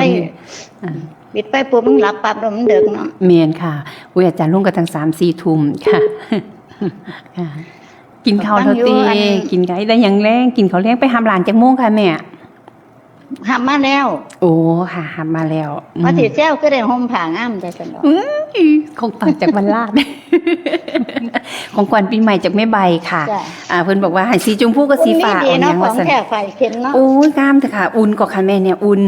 ค่ะก็บอกว่าแม่บ่มีหยังให้เด้อลูกเด้อแม่มีผ้าคลุมบ้านว่าโอ้แม่ดูสีถูกใจมากเลยซั่นเนาะเอามื้อวันพ่อแม่เหมือน4ผืนเนาะโอ้ให้ผู้นึงยังผู้นึงเนาะเฮาอยากทำบุญนำพระนะค่ะของเพิ่นอุ่นๆค่ะอาจารย์ก็ห่มอยู่หั่นล่ะของแม่ใบก็ได้อาจารย์ก็ห่มอาจารย์บอกอุ่นดีว่าซั่นว่าอุ่นดีแห่งซักแห่งนิ่มค่ะแม่แห่งซักแห่งนิ่มน่ะแห่งซักแห่งหนาแห่งซักแห่งนิ่มแม่นของแท้จากบรรลาดตัดเสื้อไว้2ผืนรุ่นนี้เนี่ยก็ได้หนูเสียดายมั้ยหนูเสียดายค่ะเสียดายบ่เอามาตัดแล้วเอาไปเป็นผ้าคลุมบ่าคลุมไหล่เวลาไปปฏิบัติธรรมนี่โน่นนั่นซะดอกแล้วมีสีขาวเพิ่นให้สีขาวมาผืนนึงบัดทีนี้สีขาวมีแล้วก็เลยเอาเป็นสีฟ้าเนาะแม่นะค่ะให้แม่ที่คบกันปีฝากกันให้แม่ที่ปีนี้ให้พระเห็นของเพิ่นห่มอยู่เพิ่นได้ขาดดอกมันอุ่นดีเนาะมันอุ่นดีค่ะแห่งซักแห่งนุ่มแม่นแห่งซักแห่งนุ่มค่ะค่ะแม่แต่งอ่อนพยายามสิเบียดดิจ้าเอาแม่แต่งอ่อนเด้อเขาซะเด้อแม่แต่งอ่อนลูกไปแล้ว2 รอบจ้าสวัสดีปีใหม่นะคะสุขภาพแข็งแรงด้วยค่ะเด้อค่ะสวัสดีค่ะแม่ค่ะสวัสดีค่ะจากคุณแม่จากแม่บุญศรีทวิลาค่ะสวัสดีค่ะแม่สุดท้ายแป๊บนึงเด้อค่ะแม่แต่งอ่อนแม่ลูกจ้าสวัสดีค่ะแม่สุดท้ายไปทับหลานหาจากม้าไปหาก็เลยโทรค่ะใจฟังจ้าไปน้ำกันว่าเมนูไปคัน1คันที่บดอนตัดออกไปแล้วบ่เอาไปกลับก่อนบ่จ้าสวัสดีค่ะแม่สุดท้ายค่ะจากแม่สุดท้ายทางน้องนกเจ้าเนาะค่ะสวัสดีค่ะคุณแม่สวัสดีค่ะแม่แตงอ่อนเด็ดคันลำค่ะ ฟังอยู่แม่ละบางบ่ทันได้เปิดกันนั่นเนาะ หนูก็เว้าท่า จะฟังไปเรื่อยๆฟังนำกันไปแม่ต้องสีนี่ล่ะ โอ้ค่ะเป็นจังได๋แม่ต้องสีสำบายดีคือสำบายไข้แน่บ่ ใครแน่ โอ้ค่ะเป็นกำลังใจให้อาจารย์ก็ถามว่าเป็นยังไงบ้างล่ะว่าสันว่าอาจารย์ก็ถามว่าเอาแล้วเอาเห็นว่าไม่สบายเป็นอะไรบ้างล่ะสันเอาโรคไข้เนียนแล้วล่ะอาจารย์จะดอกเราฟังอยู่หันละ นำแต่บ่ทันได้เปิดอันนั่นพุ่นแม่ ค่ะ เปิดสถานีเปิดอันนั่นเปิดอันนี่ ฟังตั้งแต่รุ่นอาจารย์ต้นนุ่นติค่ะ ฟังตลอดค่ะเดี๋ยวนี้ เปิดฟังตลอด ฟังนี่เลย ค่ะ อัน ได้อาจารย์ต้นหมดแล้ว ค่ะก็ฟัง ฟังอยู่ ไปเรื่อยให้กำลังใจได้แม่เด้อสวัสดีปีใหม่ฝากสวัสดีปีใหม่แม่ทองศรีสวัสดีปี น้ำกันแม่ทองศรีนี่ล่ะ ค่ะค่ะค่ะ ฟังนี่ล่ะ จ้าค่ะค่ะแม่ค่ะส โทร วัส ให้ ดี กำลังใจเด้อ ขอบคุณค่ะแม่ขอบคุณค่ะขอบคุณจังแม่แตงโอค่ะก็ขอให้แม่แตงโอมีสุขภาพแข็งแรงเนาะค่ะมีสุขภาพแข็งแรงเป็นโฮมโพต้นใหญ่เป็นโฮมไส้ใบนาให้ลูกให้หลานกับแม่ทองศรีก็ขอให้แม่ทองศรีมีสุขภาพแข็งแรงคือกันได้ไปมาเนาะค่ะได้ไปพุ่นมาพี่น้ำกันเนาะค่ะสำหรับนะคะสำหรับแม่ทองศรีก็ขอให้ทรงหายใครเศร้าได้แม่เด้อค่ะบุญรักษาเนาะค่ะเทวดาคุ้มครองค่ะเจ้ากรรมนายเวรเพิ่นมาจองไปให้เพิ่นไปซาเพิ่นฟ้าวให้เพิ่นเอาไปเนาะค่ะเฮาใส่หนี้เพิ่นแล้วเฮาก็สำบายใจเนาะค่ะเดี๋ยวกระทรวงได้ก็เศร้าเนาะค่ะเดี๋ยวกระทรวงเดี๋ยวก็เศร้าทรงหายใครเศร้าค่ะคนเฮาเกิดมาเกิดแต่กรรมนะคือจังดอนจีดีเพิ่นเว้าล่ะค่ะคือจังฟังธรรมะของครูบาอาจารย์เนาะค่ะฟังธรรมะครูบาอาจารย์เพิ่นก็จะบอกว่าแต่ละปีแต่ละมื้อแต่ละเว้นแล้วก็จักเฮาสิพอหยังแน่แล้วค่ะเฮาส่องบ่สอดเนาะค่ะเนาะเฮาส่องบ่สอดค่ะเฮาบ่เห็นดอกว่าเฮาเฮ็ดหยังมาแต่กี้แต่เก่าตั้งแต่ตัวสิน้อยตั้งแต่น้อยๆเขาใหญ่จนถึงฮอดมื้อนี้เนาะแต่เฮาเฮ็ดกรรมหยังมาแน่แล้วค่ะจะเฮ็ดกรรมหยังมาแน่แล้วบัดที่ว่าเห็นมาฮอดในช่วงนี้แล้วบัดทีนี้เฮาก็เอาละค่ะในเมื่อเฮามีบุญหลายมีบุญหลายเขาเจ้าอยากมาจองเอากรรมเอาเวรกับเพิ่นก็ปล่อยเพิ่นไปเอาที่เหลือก็ขอเป็นบุญเป็นกุศลทรงให้เนาะค่ะเนาะใบไม้เลือนลนการล่ากิ่งดอกสาขาการเวลาเกินกินสิ่งอันวันละน้อยค่ะชาติชารารุ่มเราโรคาฟูงพญาตเดียวดังมัจจุราชหายค่อยนางถาซ่อมเฮาแล้วค่ะการเดินทางชีวิตสันเพียงวูบลุ่มผิวปลัดปิวลุ่งลอยรอบวิบหายดังใบไม้ค่ะสวัสดีค่ะ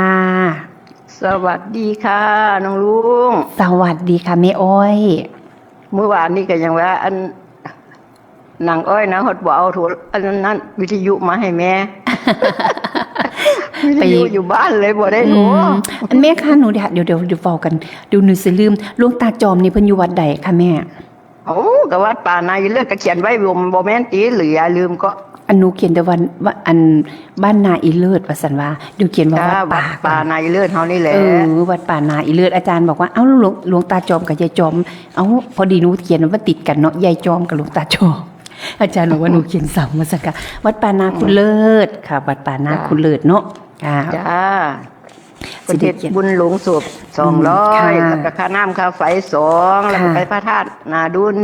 100 ค่ะ เป็น500ของเพิ่นนะบอกเพิ่นแล้ว ค่ะ หลวงตาข้าน้อยอันฝากบุญให้เราเด้อสักว่างสินะ ค่ะสาธุ บ่ได้ สาน ำ ธุ เข้าไป เนาะ อ่ะ ค่ะจ้า จ้า ค่ะเพราะว่าห แล้ว นู มื้อนี้ก็มีอีกผู้หนึงก็ละเพิ่นฝากอยู่นี่นะ ค่ะ แม่ใหญ่ใดมันเล่ามันเป็นยายของอันพระครูโชคนี่ล่ะ อ๋อ แล้ว ค่ะ เพิ่นว่าออกบุญให้ยายแดวท่านเพิ่นว่านะ ค่ะ คุณ แม่ ยาย ใหญ่ใน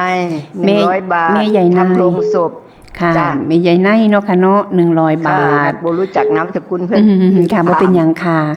ค่ะ จ้า ลงศพเนาะ100 บาทค่ะ จ้า ค่ะสาธุสาธุค่ะแม่อ้อ เป็น ย แม่ใหญ่ของพระครูนั่นล่ะ โอ้ค่ะแม่ของของ เป็นแม่ใหญ่เป็นแม่ใหญ่ เป็นแม่โซน ป้า เด้ นะ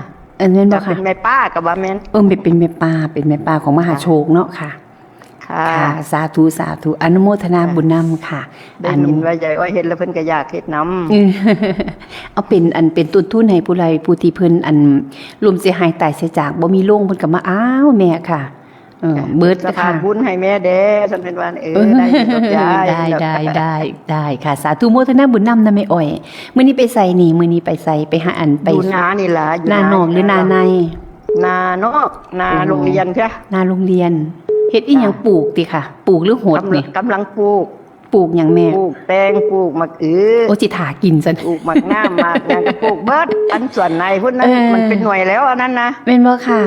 จ้าเป็นหน่วยแล้วจะบ่ได้เฮ็ดหลายเฮ็ด อืม อย่างละ9ขุม10ขุมพอได้กินได้ทานซื่ โอ้ อๆอัน พอได้ นี้อันนี้คันแม่นได้กินก็สิได้ขายพร้อม โอ้ ได้เฮ็ดหลายเตื้ออยู่ นานอ่า จ้า จ้า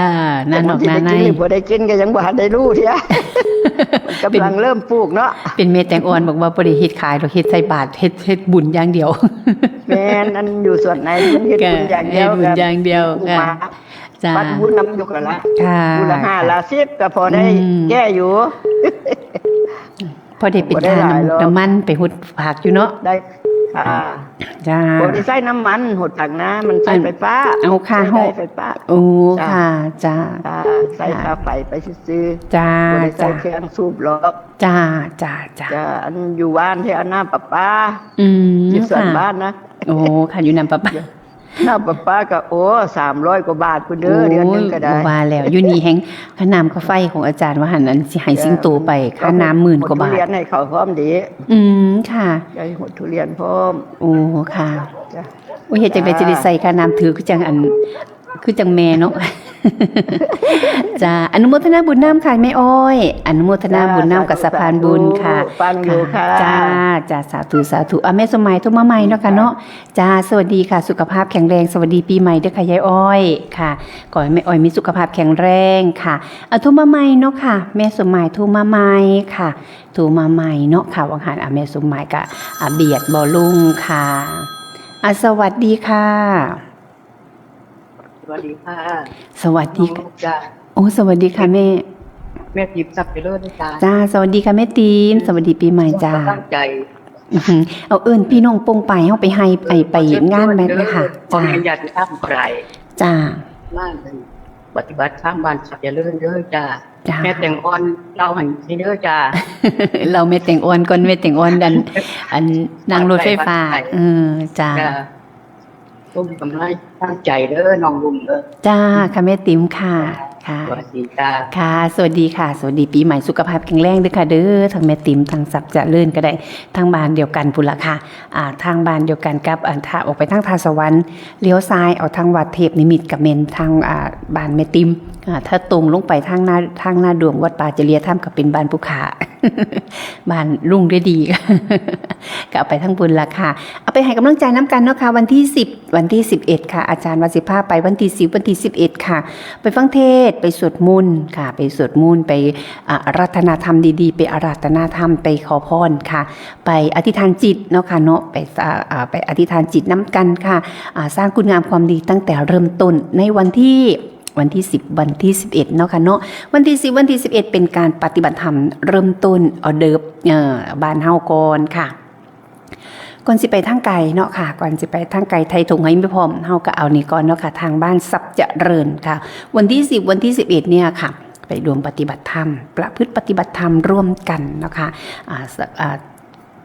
ตักน้ำจัดน้ำสั่งบุญน้ำกันเนาะค่ะไปอธิษฐานจิตไปตั้งสัจจะอธิษฐานทำคุณงามความดีตั้งแต่เริ่มต้นในวันที่10กับวันที่11เนาะค่ะส่วนวันที่9ค่ะส่วนวันที่9นี่ก็อาจจะยังบ่ทันไปเถื่อว่าฉันรู้ว่ารอบเบิ่งกับอาจารย์อีกรอบหนึ่งเนาะค่ะสวัสดีค่ะแม่สมหมายสวัสดีค่ะ สวัสดีค่ะน้องลุง สวัสดีค่ะแม่ ฟังดูแม่มีเรียงสิเว้าให้ฟังก็จังว่า มาค่ะหนู แม่อันเอาบักขามเข้าไปยกบักขามลงแม่ก็เลยเว้ากับพระอาจารย์เนาะอันว่าอันน้องลุงเว้าเมื่อวานนี่ว่าพ่อแย่อันโคศกเขาน่ะ ค่ะ อันตายนะ ค่ะ แม่ก็ว่าโอ้ยอันหัวก็เห็นกันเนาะพระอาจารย์แล้วมันน่ะมันละเรามาหาแม่หมายย่างมาหาข่อยน่ะว่ามาหาพระอาจารย์เมื่อปีใหม่นี่ปีใหม่ที่ไหนว่าซั่น ก็ปีใหม่31นี่ยังไงยายหมายวางสิ โอ้ค่ะ แล้วย่างมาหายายหมายอันหั่นน่ะแม่หมายย่างลงมาทั้งวิหารพุทธนะ ค่ะ แล้วเป็นย่างโลกโบสถ์มาดิ แล้วย่างมายิ้มใส่แม่หมายสิมาหาหม่องเฮาอันจัดเงินหม่องอันตีกองนะหม่องพวกแม่หมายอันอยู่กับพวกแม่น้อยแล้วย่างมาหั่นน่ะ โอ้ เป็น ค่ะ เพราะทั้งหน้าโบสถ์เนี่ยแล้วก็มา ค่ะ แม่หมายเอ้ยว่าซั่นลุงแม่ ค่ะ บ่อยฟังแล้วพอพระอาจารย์อยู่งานศพเพิ่นพุ่นน่ะ อาจารย์ไปก็สิงโต เข้าโรงพยาบาลเพิ่นย่างบ่ได้แต่วันที่26ว่าซั่น ค่ะ แม่งึดแล้วล่ะย่างมาแม่ได้เว้านี่ลุงแม่วางจ้ะ โอ้ค่ะ อันเอาพ่อใหญ่จะอันโคศกก็มาจังไดพ่อใหญ่โคศกโอ้ยแม่หมายสิมาหาอัน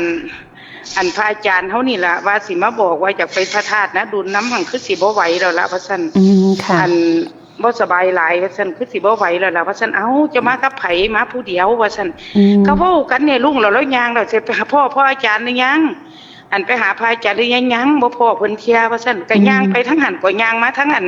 ทั้งหน้าอันวิหารคนรอๆหม่องเฮาสิถอดรองเท้ามาน่ะแล้วก็ย่างไปทั้งพุ่นดี โอ้ ใส่ ค่ะ เสียมาห้องสีขาวแล้วก็กางเกงสีขาวลุงจงเงินบ่ ค่ะ โอ้ค่ะ แล้วพอครูนั่นเพิ่นว่าพูดสิยายหมายโทรเข้ารายการน้องไอ้ลุงสิว่าซั่นว่า ค่ะ ในลุงฟังเนี่ยว่าซั่นโอ้ยก็เว้าคำเดียวกันพี่แนวแม่เอาบักขามเข้าไปวัดเนาะ ค่ะมื้อนี้แม่เอา ซื้บักข คำ นะ อาเมนค่ะ ซื้อบักขาม100กว่าโลเข้าไปวัดเมื่อกี้นี่ไปยกบักขามน้ำก็ค่ะ พระอาจารย์นั่นเล่าอย่างว่าไปแล้วแต่เห็นกันอยู่ยกว่าซั่นอัน ค่ะ แม่ว่าน่ะลุง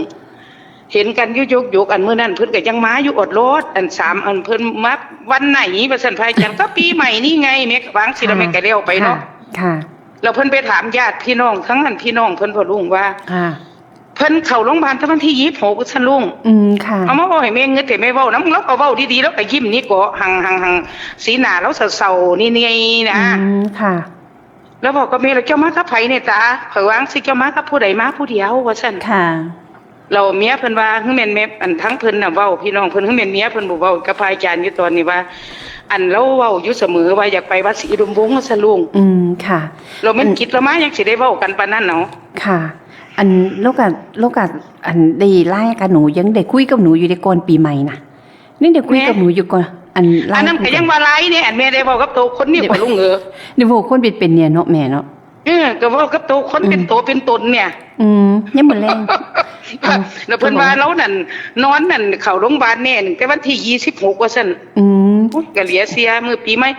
อันพ่อยกบักขามลงน่ะวันไหนล่ะแกมาวันไหนเอ้าก็เพิ่นมาหาอาจารย์วันนั้นไงก็วันที่เนี่ยปีใหม่เนี่ย31วันที่1เนี่ยก็วางสิเหรอแม่ว่าน่ะ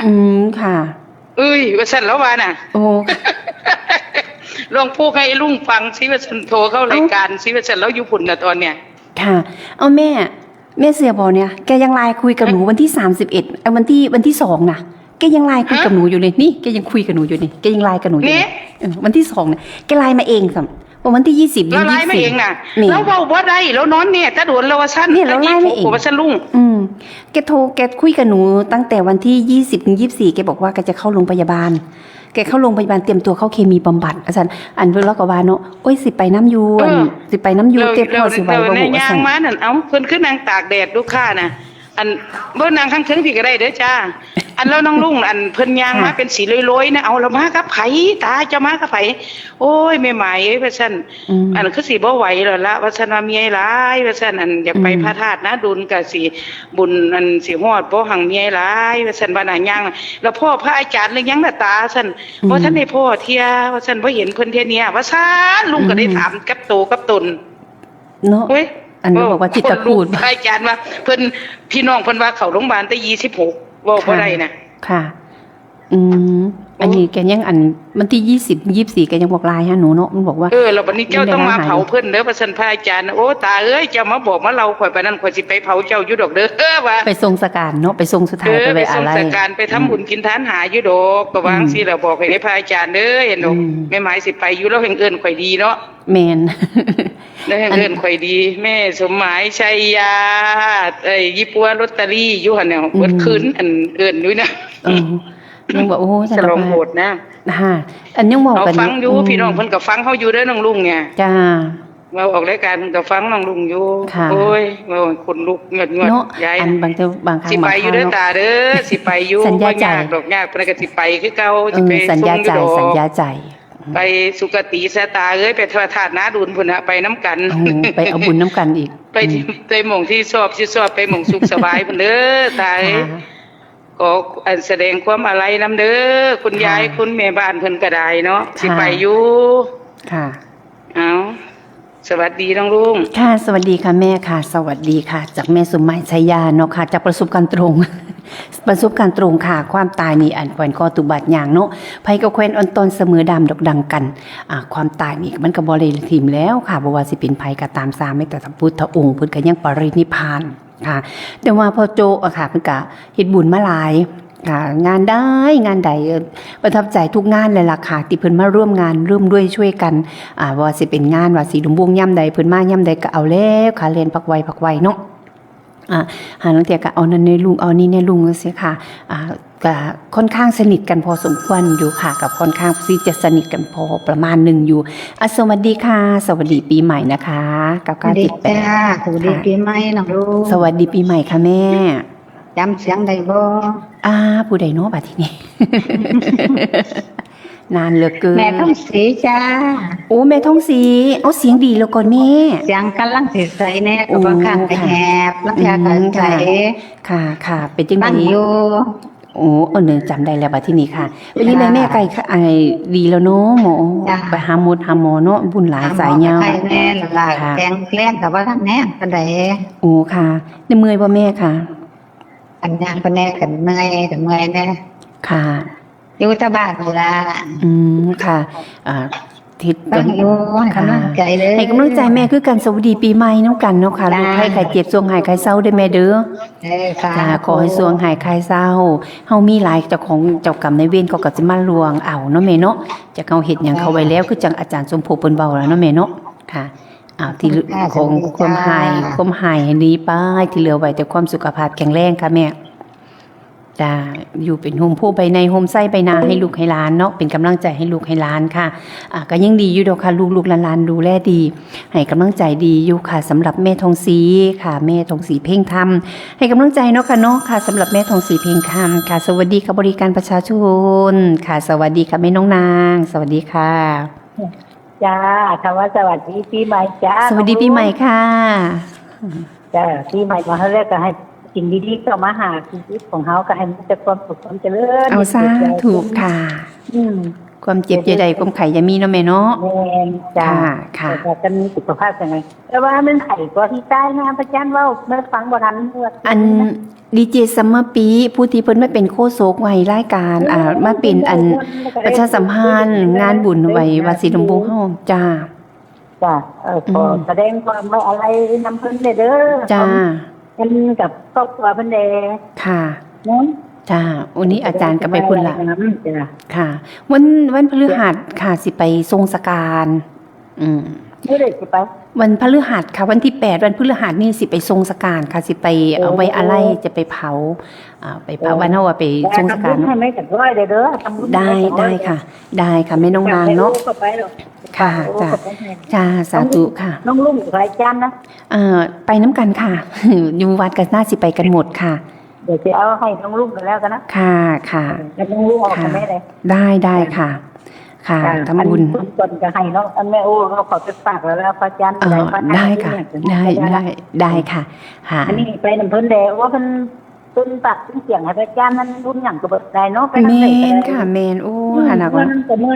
ค่ะ อัน น้ แม่ อง ไป บอก ยื ดี นนาก็ได้ฟังเพิ่นนี่แล้วไปกวนกลุ่มผักกลุ่มยายืนนาก็ได้เป็นพ่อ ค่ะ มาตะโกเขากำลังใจเพิ่น ค่ะ คือว่าสมบัติดีจิต ค่ะ ในวันนั้นโจกที่สนอกก็โจกนะ เอาโบโจกนี่ยังดีอยู่ค่ะ ยังไปกรีดยางอยู่ตัดอ้อยอยู่เลี้ยงลูก บอกได้ว่าเราสิถามก็นะให้ ให้ อาจารย์กันบทถามถึงตลอด ค่ะ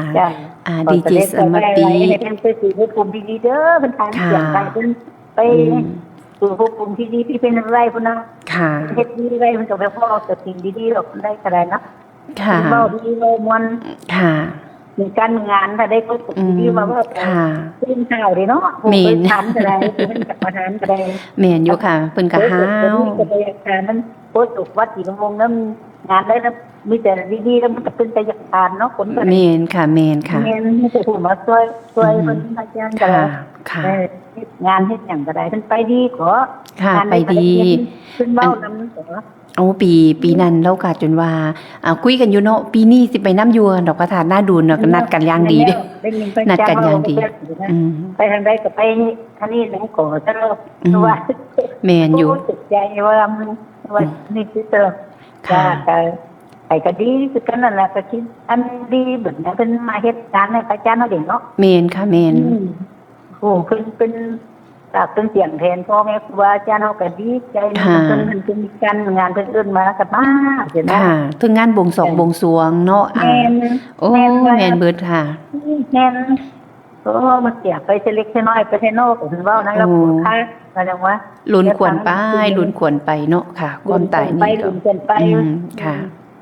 ไปต่างแต่กระชาไปไหวเท่านั้นเนาะน้องลุง แม่นค่ะเฮาก็จักมือใดเนาะแม่เนาะค่ะ แม่นค่ะ เฮาก็จ้างมือใดล่ะค่ะ เป็นกำลังใจน้องลุงเด้อ ค่ะเช่นเดียวกันค่ะค่ะ ปีใหม่ได้ก็ได้ขอให้ ค่ะ สุขภาพแข็งแรงอย่าเจ็บอย่าจุดรวย โอ้ค่ะเช่นเดียวกันค่ะ ไปน้ำถึงแม่น้ำบ่ได้ไปน้ำหนัก ค่ะ อัน ฝากคอยฝากเปลี่ยนเป็นน้ำถึง ค่ะเอาก็เป็นต้นเป็นเสบียงเนาะค่ะ จ้าเอาเป็นกำลังใจน้องลุงจ้า ค่ะเช่นเดียวกันค่ะสำหรับแม่น้องนางน้องนกเจ้าเนาะให้แม่น้องนางสุขภาพแข็งแรงค่ะเป็นเพิ่นก็เป็นกองกำลังหนุนอยู่ประจำสมัยก่อนก็เป็นกองหน้าคือกันละค่ะสมัยก่อนก็เป็นกองหน้าคือกันละค่ะมีงานเอาแล้วค่ะกล้วยอ้อยซอยปีพริกมะเขือเกลือปลาใส่มาเต็มรอน้ำเนาะค่ะของอยู่ของกินน่ะต้องบอกแล้วล่ะถ้ามีงานก็มาแล้วเป็นโลดน้ำเรื่องก็แกงมะยุมาเนี่ยแกงโอโยเอเนะมาแล้วค่ะเอามาให้แล้วบอกว่าเป็นน้ำมอกน้ำไม้เครื่องยาเครื่องกินเนาะเอามาเบิดค่ะแต่ตอนนี้ยังว่าละค่ะคนเฮาเนาะถึงเวลาค่ะยามสังการสวยขั้นกระบวยกันนำมือกิวค่ะเฮ็ดจังใดๆเนาะตามการเวลาทุกอย่างกลิ่นตามการเวลาเนาะค่ะเนาะคนเฮาเกิดมาเพื่อเจอกับสิ่งที่เฮาได้เห็นไว้ค่ะฉะนั้นในช่วงที่เหลือท่อนสุดท้ายของชีวิตช่วงที่เหลือของชีวิตผู้ที่ไปน้ำครูบาอาจารย์ก็เอาแล้วค่ะบอกก็ถอยสถานการณ์ไปสวัสดีจ้ะยายชัน สวัสดีนะน้องลูก สวัสดีค่ะ เป็นยังไงกินข้าวหรือยัง สบายดีกินข้าวแล้ว กินข้าวอร่อยไหม อร่อย อร่อยหน่อยยายก็กินข้าวอร่อยอยู่ แล้วถามดูว่าแม่สมหมายเราอะ แม่ เขามาอย่างไรเนาะไม่มองดูตีนถึงดินไหม อาจจะได้ถามดูหน่อยว่าแม่สมัยเห็นไหมเท้าถึงดินไหมขาถึงดินไหมหรือมองแต่หน้าไม่ได้ดูตีนเลย มองดูหน้ามันดูตีนนะเขาว่าตีนไม่ถึงดินนะ โอ้นั่นล่ะสิโอ้ลืมถามเหมือนกันนะคุณยาย แกก็มาสั่งลาจริงๆแกรักแม่สมหมายที่แกชอบแกบอกว่าแม่สมหมายมีใจสับบอดแกบอกมันถึงยังไงแกบอกว่าแม่สมหมายดูแลแกดีดิฉันฟังอยู่เด้อ จ้ายายฉันก็กินข้าวให้อร่อยเด้อหนาวห่มผ้าร้อนผิงไฟ หนาวก็ห่มผ้าร้อนก็เปิดพัดลมแต่ช่วงนี้อากาศเย็นๆหนาวๆหน่อยดูแลรักษาสุขภาพหรือยายชันอย่าให้เป็นหวัดเป็นไอเด้อเอา ไปแล้วตียายชันนะก็ให้ยายชันสุขภาพแข็งแรงเด้อค่ะเด้ออยู่กับลูกกับหลานไปนานๆค่ะให้กำลังใจซึ่งกันและกันเนาะผู้เฒ่าเฝ้าสถานีอายุ84แก้วยังไปไหนมาไหนได้สบายสวัสดีค่ะแม่ไม้ สวัสดียายชานน้องลุงเบิ่งหันผู้ใดสิได้เบิ่งตีนแล้วเดี๋ยวเบิ่งตาหนากันจ้า บ่ท่านเด้อ โอ้ยได้เว้าคักเว้าแน่น้องลุงอันบ่ได้เบิ่งตีนแล้วหังเหลียวเบิ่งตาหนากันลอยๆนี่นะพอมื้อซ้ำเราสิหาโมงเฮาสิสวดมนต์น่ะเอาอันพระอาจารย์สิแม่นอาบน้ำอยู่เพิ่นบ่ทันได้มาเทน้องลุงแม่ย่างมาจากกันว่าสิขึ้นไปเบิ่งโบสถ์แม่เลยย่างเข้าห้องน้ำแม่เลยย่างออกมาทั้งหม่องบันไดวิหารพุทธน่ะนะแล้วย่างมาทั้งข้างๆแม่นบ่หั่นน่ะทั้งข้างๆอันที่ว่าเก่าหั่นน่ะแล้วเอ้าตามาจังได๋จนมาฟังสิแม่น่ะอันเอาใส่คำแบบนี้เลยโอ้ยแม่หมายว่าซั่นว่ามาหานี่นะคือฮอดว่าซั่นอันอยากอันมาหาพระอาจารย์คือฮอดพระอาจารย์อะไรอยากมาหาเพิ่นว่าสิมาบอกว่าสิไปพระธาตุนะดุลน้ำพวกเจ้านี่ละหังคือสิไหวบ่คือสิบ่ไหวว่าซั่นว่าน่ะเอาเราเจ้ามาจังได๋นี่มากับไผมาผู้เดียวว่าซั่นลุงแม่ก็บ่ได้เหลียวเบิ่งตีนแล้วบัดเนี่ยยายชั้นข่อยก็บ่ได้เหลียวเบิ่งขาโอ้กับอันให้เพิ่นมาสมรสอันลูกค้าฟังอยู่คือกันเนี่ยอุ้ยขนกิ้งลูกโอ้แม่ก็บ่ได้เบิ่งห่างๆเป็นหน้าเศร้าๆแล้วน้องลุงห่างเว้าน้ำแม่ใส่เสีย อันบักห้อมสีขาว เสื้อที่เพิ่นเสื้อพื้นที่เพิ่นมัก เก่า กัน ๆนี่ เนาะ แหละพระอาจารย์ว่าอยู่ในโรงนี่ก็ใส่ชุดนั้นเลยยายหมายพะนะ เรามักสูตรนั้น โทรมาน่ะลุง เรามักสูตรนั้นแล้วเราก็สิมีผ้าพาดบ่าแล้ว ชุ ผื ด นหนึ เก่ ง งแล้ววาง4%ใส่ ชุดเก่ง ใส่ชุดไหนให้เกล่ะว่าซั่นพระอาจารย์ว่านะ อืม อยู่ในโรงน่ะก็ใส่ชุดเก่งให้เกนี่แหละว่าซั่นเก อืม พูดอยู่นั่นแหละว่าอยากไปหาพระอาจารย์อยากวัดไปวัดศรีอุดมวงศ์ก็สลุง ค่ะ เสียงผู้หญิงเว้านะสิแม่น อืม แม่บ้านแล้วหรือว่าสิแม่นพี่น้องเพิ่นนั่นน่ะ เออ มานี่เด้อแม่เด้อว่าซั่นมาส่งเราเนี่ยโอ้ยไปอยู่ตาก็เลยวาจั่งสิแม่ว่านะอันพระอาจารย์เด้หั่นเนาะแม่ก็บอกเพิ่นหั่นนะสิไปอยู่ก็วาจั่งสิแล้วเรามาบอกกวนไปเรามายิ้มใส่ย้อยๆ อืม เข็นหน้ากับแม่สมหมายชัยยามาแล้วอันยี่ปัวลอตเตอรี่ลำรวยๆอย่างอวยพรให้ปีใหม่อยู่เบิดคืนบ่เห็นปีอันมือฉลองโบสถ์น่ะ ค่ะ อันนี้ก็ยิ้มใส่เย่ๆดิ อ๋อ เขาก็บ่ได้สังเกตปานนั้นเนาะ เออ แล้วเพิ่นว่านอนโรงพยาบาลตั้งแต่วันที่26ว่าซั่นน้องลุง ค่ะ เอาคุณยายฉันบ่ได้สังเกตเด้อแม่นางเอ๋ยแม่นางเอ๋ยโทรมาก็ได้ก็บ่ ค่ะ คิดว่าฝันงานใดก็ได้มีแต่เรามาตลอดเนาะ เมน อง ค่ะ ลุงเนาะ แล้วก็เว้าดี เออ มีการนัดกันอย่างดีเด้ ให้กำลังใจ มันบอกว่า แม่น อันปีนี้บอกปีนี้หนูสิไปอยู่พ่อฉันดอกว่าสิไปน้ำอยู่ปีนี้ไปเด้อหนูเด้อไปเด้อไปเด้อนั่งเด้อเพิ่นเอิ้นหนูนั่งลุงเนาะนั่งลุงไปเด้อนั่งลุงเด้อสั่นไปเด้อลุงเด้อวันนี้ปีนี้พอแล้ว มา ก็ เด้อ สั่ ว่าน ว่า ซั่นเสียงเสียงแม่บ้านเพิ่นผู้หญิงเว้านะ ค่ะ มาเด้อไปอยู่คุณยายไปอยู่ไปให้กำลังใจอยู่ก็บอกเพิ่นให้เด้อไปที่สอบน่ะไปเพิ่นก็เบิดกรรมเบิดเวรเพิ่นไปเอากองบุญเพิ่นก็ว่าสิเด้ อัน ให้กำลังใจเด้อ เมซี่น้อย ข เนาะ ไว้ความอะไรให้น้ำแน่แม่ก็ว่าสินะเนาะ เมซี่น้อยนะ อ้าว ค่ะเมซี่น้อยเพิ่นบอก นี่ ว่า แหละน้อง โอ้ ลุง ยหมาหอนเพิ่นขึ้นว่าซั่นว่านะ แม่ก็คนแม่ก็คืดย่านย้อนหลังเราดิบัดเนี่ย บ่ต้องยานดอกแม่ บ่ต้องยานสวัสดีค่ะ สวัสดีค่ะสำหรับแม่สมหญิงเนาะแม่สมหญิงมีชื่อสวัสดีนะคะแม่สมหญิงค่ะแม่สมหญิงก็เบิ่งอยู่ทางลพบุรีเนาะในความลมหายตายจากลมเสียหายตายจากก็เป็นธรรมชาติของชีวิตเนาะแต่ว่าคนคุ้นเคยหรือว่าคนลืมกันบ้านเฮาเอิ้นคนลืมกันน่ะเนาะคนลืมกันมันก็อุ้ยกินหอดอันส่วนที่อันก่อนเราแต่แรกๆน่ะเราก็บอกว่าโทรคุยกันเนาะตอนนั้นเราก็ยังว่าสิเข้าโรงพยาบาลว่าซั่นค่ะโทรคุยกันมาเพิ่นถามว่าอยู่ใดบอกว่าอยู่บ้านแล้วบอกแล้วบ่ไปวัดบอกว่าสิไปอยู่พ่อว่าน่ะก็เลยว่าสิล่ะว่าสิไปอยู่ว่าซั่นดอกเราก็เลยบอกมาซั่นจะเจอกันอยู่วัดว่าซั่นค่ะสวัสดีค่ะยายชันค่ะยายชันเพิ่นว่าบ่ได้เบิ่งขาหรือยายชัน เราไม่ได้ เราดูน่าสงสารเราเนาะ ค่ะแกพูดดียายชันแกพูดดีแกยิ้มดีจำท่าแกได้แหละแกจะถือแกจะมีผ้าแกจะใส่ชุดสีขาวแล้วผ้าพาดบ่าสีม่วง อาจารย์ห่วงแม่สมหมายทุกที อืม อยากมา ค่ะแกชอบ มาอะไรเนาะ ใช่ค่ะ สงสารแล้วว่ะ สงสารแล้วว่า เอก เอาแกรีบให้แกไปก่อนเลยแกไปเอากองบุญแกแกก็รีบไปเอากองบุญแกเนาะไอเราอยู่ที่หลังเราก็ไม่รีบแล้วเราก็อยากจะทำบุญไปเรื่อยๆแล้วก็ไม่ฟ้าวแล้ว วันนี้ได้แค่นี้แหละ จ้ายายชันค่ะยายชัน ฟังอยู่ จ้ายายชันค่ะก็ขอยายชันมีสุขภาพแข็งแรงยายชันก็ได้อยู่เอาบุญไปเยอะๆอยู่ไปนานๆคุณยายสิพัฒน์ยังบอกว่าจะอยู่เป็น110 ปีว่าซั่นอายุก็ขอให้ยายมีสุขภาพแข็งแรง อยู่แบบแข็งแรงไปไหนมาไหนเนาะค่ะเนาะไม่ต้องนอนกินนั่งกินแหละขอให้ยืนได้นั่งกินและได้เดินไปโน่นไปนี่ทำบุญทำทานเนาะยายชันเนาะมีสุขภาพแข็งแรงมีสุขภาพแข็งแรงได้ทำบุญทำทานหนึ่งเขาเป่าไฟยังมือเสาเนาะยายชันเนาะมีปลาที่ไหนก็ได้ยกมือสวดมนต์ไหว้พระเดินไปไหว้พระเดินไปกราบพระเนาะยายชันให้มีสุขภาพแข็งแรงกันทุกผู้ทุกคนในช่วงของปีใหม่นี้เฮายังอยู่ในช่วงของ3โฮมโพสีค่ะยังอยู่ในช่วงของ3โฮมโพสีให้มีสุขภาพแข็งแรงดีสุผู้สุคุณเนาะค่ะใบไม้หล่นใบไม้เหลืองหล่นก้านลาสกิ่งสาขาการเวลาเกินกินอันสิ่งละอันวันละหน่อยชาจรารุ่มเราโรคฆ่าฝูงพญาติเดียวดังมัจจุราชหายค่อยนางถาส้มเฮาแล้วค่ะการเดินทางชีวิตสั่นเพียงวูบล่มผิวปลิวปลีปลิดปลิวลงลอยหลับแบบหายดังใบไม้หน่อยนึงหยาดน้ำคางละเหยหายในอากาศคืนสู่ธรรมชาติพื้นดินน้ำยมสลายไปซะแล้วสรรพสัตว์ใดๆในโลกล้วนนี้จากกฎเกณฑ์บ่มี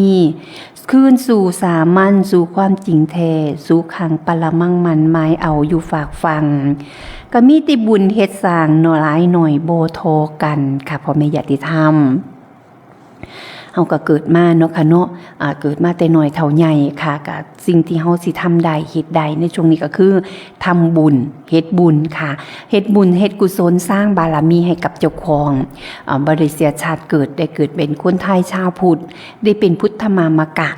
ได้เป็นยืนยันว่าเจ้าของเป็นชาวพุทธแท้ก็คือได้สวดมนต์ไหว้พระเนาะค่ะไหว้พระทำจิตให้บริสุทธิ์ค่ะรับพลังงานดีๆรับพลังดีๆและพลังสูงสุดจากธรรมชาติจากบุญจากกุศลเนาะค่ะเนาะรับพลังงานดีๆรับบุญรับกุศลใจเจ้าของเพื่อที่จะบำรุงธาตุขันธ์ให้เฮามีสุขภาพแข็งแรงเนาะค่ะเนาะแต่ละปีผ่านพ้นแต่ละฝนวนขามผ่านค่ะ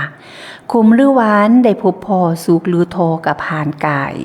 เกิดมาหลายขวบปีลำกะยำสัตว์ในวิถี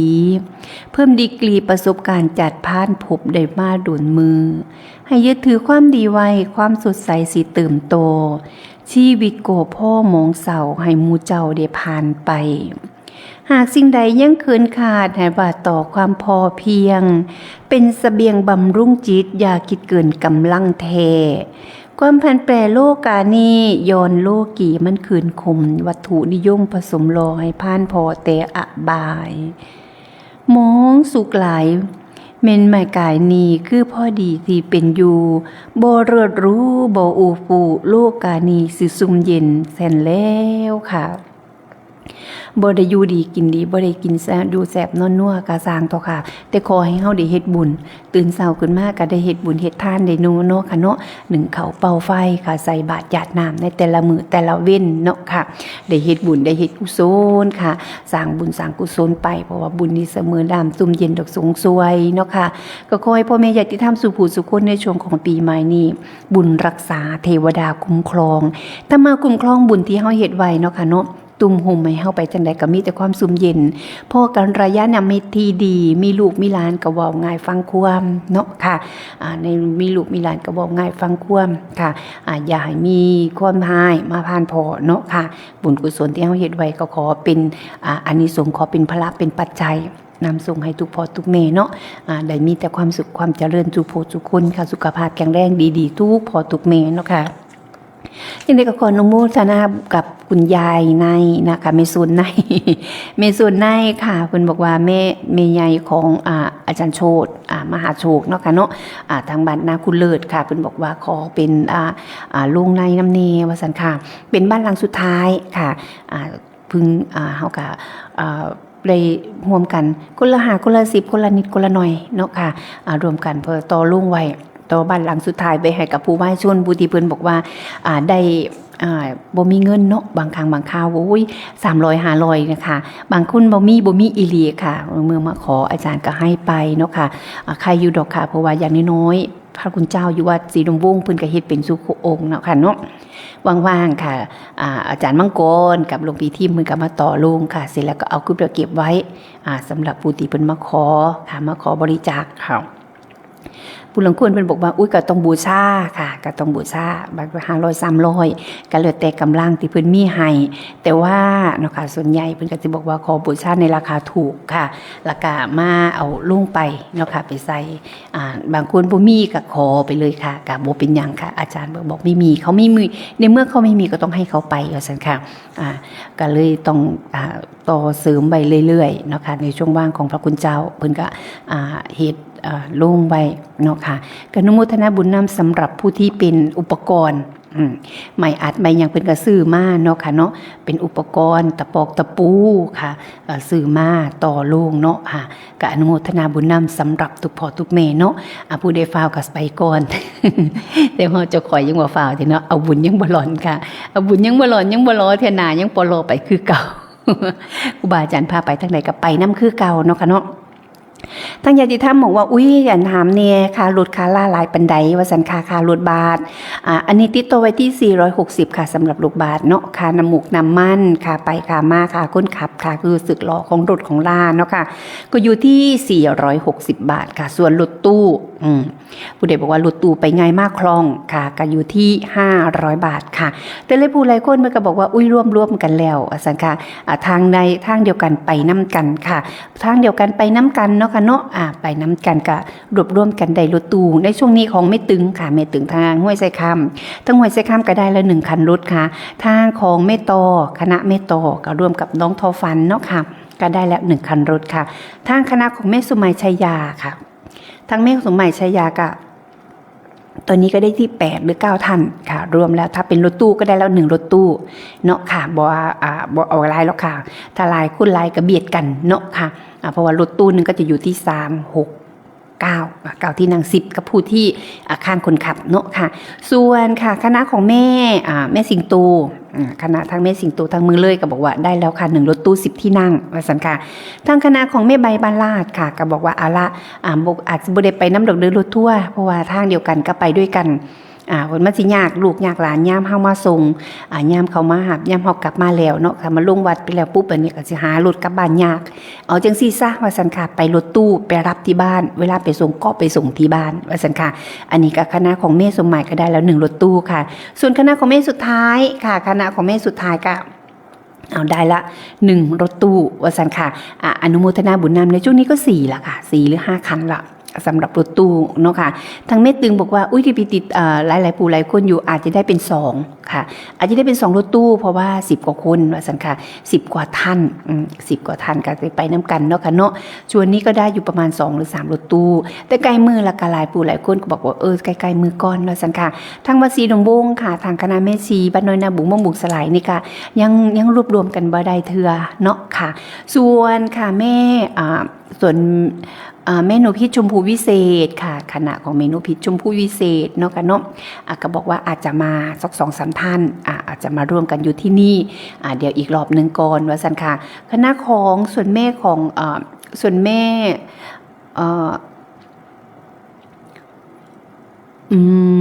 เดี๋ยวแม่อภาเสงี่ยมอาจจะมาอยู่วัดหรืออาจจะไปรับอยู่ตรงทางพานอาจจะเป็นทางผ่านเนาะค่ะส่วนมาริวันแพทย์ประสิทธิ์ค่ะคุณนายมาริวันแม่วันมาริวันแพทย์ประสิทธิ์บอกว่าสิไป1ข่าวทาซั่นค่ะตั้งแต่วันที่16ก็สัตว์ว่าสิไปตั้งแต่วันที่16กุละสิเป็น1ข่าวเป่าไฟว่าซั่นค่ะครูบาอาจารย์สิไปจัดสถานที่ก็สิมีเจ้าหน้าที่หรือว่าจิตอาสาไปร่วมด้วยช่วยกันอาจจะไปปูซาดปูเสื้อเนาะค่ะตีตะปอกตะปูว่างสลอกสแลมหรือว่าอาจจะไปช่วยงานค่ะไปซอยงานก็อาจจะไปก่อนค่ะแม่มาริวันบอกว่าสิเอาเขามือไม้ไป1ถาว่าซั่นค่ะสิเอาเขาไม้ไป1ถาไปสำรวจเส้นทางไปก่อนแล้วซั่นค่ะเอาไปค่ะไปน้ำกันเนาะไปรวมด้วยช่วยกันเนาะค่ะทั้งวัดศรีดงม่วงก็ต้องได้1เขาเป่าไฟละค่ะเอาน้ำไป1ซอยกัน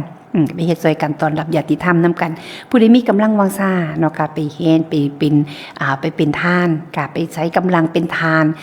สามารถทานศีลเสร็จแล้วค่ะวางธรรมไปน้ำ1เขาไปพร้อมนะคะบุญก็ได้ใส่กระเต็ม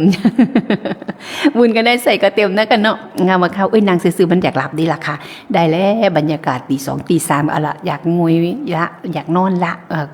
เพราะว่าพยัญมานก็เริ่มกลมละเอาว่านอนหัวมันละดูขึ้นเป็น1เขาซอยเขาเจ้าดีกว่านะคะเอาเป็น1เขาเป่าไฟบุญก็ได้ใส่กระเต็มแล้วค่ะกินข้าวจีเนาะโอ้ยห้อยเกลือบ่ต้องมีหยังหลาย เขาฮ้อนๆเขาไม่ห้อยเกลือนะคะแซ่บดีค่ะบอกกันเราว่าโทรหากันว่า10ค่อยอีไปตั้งแต่วันที่16กุละว่าซั่นว่าไปกับแม่ไปกับแม่เบนผู้กระดึงว่าซั่นค่ะดูโอเพิ่นค่ะไปสนะไปดอกว่าไป1เขาเป่าไฟนำกันซั่นดอกก็ไปสำรวจเส้นทางไว้ก่อนเด้อซั่นดอก สำรวจเส้นทางบอกแล้วผู้ลงก็บอกว่าอุ้ยห้องน้ำนะไปไกลให้ว่าซั่นอาจารย์บอกมันง่ายมันใกล้เดี๋ยวนี้ห้องน้ำมันเยอะแล้วว่าซั่นค่ะอาจารย์ไปสำรวจเส้นทางมา2 รอบแล้วไปดูสถานที่ไปสำรวจเส้นทางมา2 รอบละไปเซอร์เวย์ไปตรวจตราไปเบิ่งแล้วมองดันสิตั้งเครื่องมองใดสิปูศาสตร์มองใดสิตั้งมองใดเป็น OB มองใดท้ายทอดมองใด รูบาอาจารย์ไปสำรวจเส้นทางมาเรียบร้อยห้องน้ำห้องท่าทั้งใดใกล้ทั้งใดสะดวกค่ะไปสำรวจเส้นทางมาแล้วเนาะค่ะเนาะส่วนพระอาจารย์นิรุตนิติสาโรค่ะทางวัดถ้ำผาโมกก็บอกว่าเอาสนะอาจารย์กสิไปญาติธรรมทางบ้านนาดวงก็อยากไปนั่มาที่นี่ค่ะเอาไปนั่กันค่ะทำบุญร่วมชาติตักบาตรร่วมขันเก็บดอกไม้ร่วมต้นมาสร้างกุศลร่วมกันเสียดายตั้งแต่แม่สมหญิงมีชื่อนั่นแล้วค่ะเพิ่นบอกว่าช่วงเปิดงานใหม่ก็หยุดงานไม่ได้ช่วงปีใหม่ก็หยุดบ่ได้เนาะค่ะเนาะหยุดแล้วก็บ่มีรถมากคือเก่าว่าซั่นค่ะเสียดายค่ะเสียดายได้ไปอธิษฐานจิตสวดมนต์ร่วมกันเนาะค่ะที่บรมประธานาดูลเนาะค่ะเนาะในช่วงของวันที่17-18กลับไปฟังเทศน์ฟังธรรมกับครูบาอาจารย์น้ำกันเนาะค่ะในช่วงของค่ะในช่วงของค่ำคืนวันที่17ถึงวันที่18ไปอธิษฐานจิตค่ะไปอธิษฐานจิตร่วมกันค่ะทรงบุญทรงบารมีให้เนาะค่ะทรงบุญให้กับทหารกล้าที่อยู่ชายแดนเนาะค่ะแล้วก็อธิษฐานจิตถวายพระพรบุญค่ะให้กับบูรพมหากษัตริย์ไทยที่ล้มได้แต่ที่เพิ่นเสด็จสู่ดับคันคันไลเนาะค่ะเนาะสู่เสด็จสู่สวรรค์คันไลค่ะและการทรงบุญให้กับทหารกล้าเนาะค่ะผู้ที่ล้มเสียหายตายเสียจากในการรักษาอธิปไตยค่ะบ่ให้อริราชศัตรูเข้ามาแย่งประเทศไทยพื้นดินไทยเฮาเนาะค่ะเนาะทรงบุญให้เพิ่นไปสู่เมืองสวรรค์เมืองแม่นเนาะค่ะไปสู่ภพภูมิที่ดีค่ะแล้วก็ทรงบุญให้บุญรักษาเทวดาคุ้มครองเนาะให้เทวดาพระสยามเทวาธิราชเทวดาทั้งหลายทั้งปวงค่ะปกปักรักษาทหารกล้าของเฮาตามตะเข็บชายแดนหรือว่าทรงบุญให้เนาะค่ะสำหรับพี่น้องปองปายของเฮาทางเนาะค่ะที่อยู่ตามตะเข็บชายแดนผู้ที่กำลังประสบภัยอยู่ตามตะเข็บชายแดนผู้ที่อยู่ทางศูนย์อพยพค่ะผู้ใดบ่ได้อยู่ในเหตุการณ์นั้นก็บ่ฮู้หรอกค่ะว่าความทุกข์ยากลำบากมันเป็นจังใดเนาะค่ะได้ฟังเพลงที่เพิ่นเปิดขึ้นมาแล้วโอ้สะท้อนหัวใจค่ะเฮาได้อยู่กินอย่าอยู่ดีกินแซ่บเนาะอยากไปใส่เฮาก็ได้ไปเฮาบ่ได้เจอระเบิดเฮาบ่ได้ยินเสียงหวีดวิวของระเบิดเฮาบ่ได้ยินเสียงประกาศประชาสัมพันธ์ว่าให้หลบเข้าที่หลบภัยค่ะเฮาบ่ได้พอเหตุการณ์แบบนั้นเฮาบ่ฮู้เนาะค่ะว่ามันสิทุกข์มันสิยากขนาดใดค่ะแต่ผู้ที่เพิ่นอยู่จังซั่นเพิ่นก็สิบอกโอ้ยถูกหายถูกขาดอยู่ร้อนนอนทุกข์เนาะค่ะเนาะลีค่ะแลนหลีเขาในหลุมหลบภัยค่ะหาลังเถื่อทหารกล้าของเฮาเนาะค่ะเนาะเป็นทั้งทหารค่ะเป็นทั้งคนเลี้ยงงัว เป็นคนให้งัวเป็นทั้งคนเอาน้ำให้งัวกินก็มีเกี่ยวหญ้าได้สงหญ้าให้งัวกินก็มีเนาะค่ะได้เห็นตามคลิปก็ทั้งน่ารักทั้งน่าสงสารเนาะค่ะเนาะก็ส่งความสุขให้กันนะคะในช่วงของการไม่ได้สู้รบค่ะบ่ได้สู้รบปรบมือกับอริราชศัตรูเพิ่นก็มีการผ่อนคลายเนาะค่ะมีคลิปน่ารักเลี้ยงม้าเลี้ยงแมวไปตามภาษาของเพิ่นเนาะเพิ่นก็มีความสุขไปแบบในช่วงของหนึ่งในช่วงชีวิตสั้นๆเนาะค่ะอยู่ท่ามกลางความตายค่ะความตายของเพิ่นก็แขวนคอถูกบาดยางอยู่ตลอดเวลาเนาะค่ะฉะนั้นเอาอยู่ภายหลังเนาะอยู่เฮาไปอยู่คนที่อยู่เบื้องหลังค่ะก็เป็นกำลังใจให้เป็นกำลังสนับสนุนเนาะค่ะเนาะขอเป็นประชาชนที่ดีค่ะเป็นเพื่อนร่วมชาติที่ดีเนาะค่ะเอาก็ไปอธิษฐานจิตรวมกันไปสวดมนต์เนาะค่ะไปสวดมนต์นำกันค่ะไปสวดมนต์ไปทำวัดเย็นค่ะทำวัดเย็นเสร็จแล้วเนาะค่ะเนาะพระคุณเจ้าเพิ่นก็สิสวดเจริญพุทธมนต์เนาะค่ะเนาะเสร็จแล้วเพิ่นก็สิมีพิธีเปิดเพิ่นก็สิมีพิธีเปิดของเจ้าคณะอำเภอนาดูนนะคะเพิ่นก็สิมาเปิดเนาะเจ้าคณะอำเภอเพิ่นก็มาเปิดในคณะของเป็นประธานฝ่ายสงฆ์ค่ะส่วนประเด็นที่ฟังจากพระอาจารย์ปลัดนรงค์ฤทธิ์เพิ่นบอกว่าส่วนประธานคารวาสต้องรออีกที่หน้างานว่าซั่นค่ะสวัสดีค่ะยายชานสวัสดีค่ะยายชาน ต้องรู้ลองตรวจดูเงินสิเขาทำไปคนละ103 คนนะ จ้ายายชานมีใครบ้างเอ่ยมันมีใครชื่อใครตกเพราะว่าชื่อไม่ยากเขาตกหัวโอ้ค่ะ300ของใครบ้างคะฟ้า100ไม่ยากเขา100ยายชานชื่อไม่ยากเขาไม่ดีกว่านั้นโอ้ยายชาน100 บาทแล้วก็ไม่ยากก็ชื่ออะไรล่ะแม่ไม่ยากเขาชื่ออะไรไม่ใช่ก็ไม่รู้จักเนาะอ๋อค่ะมันมีอยู่ค่ะชื่ออย่างโน้อาจารย์เป็นเขียนไว้แต่หนูอ่านบ่ออก100 บาท300ว่ะทั้งหมดมัน300อยู่ค่ะแม่อาจารย์ให้ชื่อไม่ยากเขาตกว่างั้น โอ้ค่ะ มันจะมีอยู่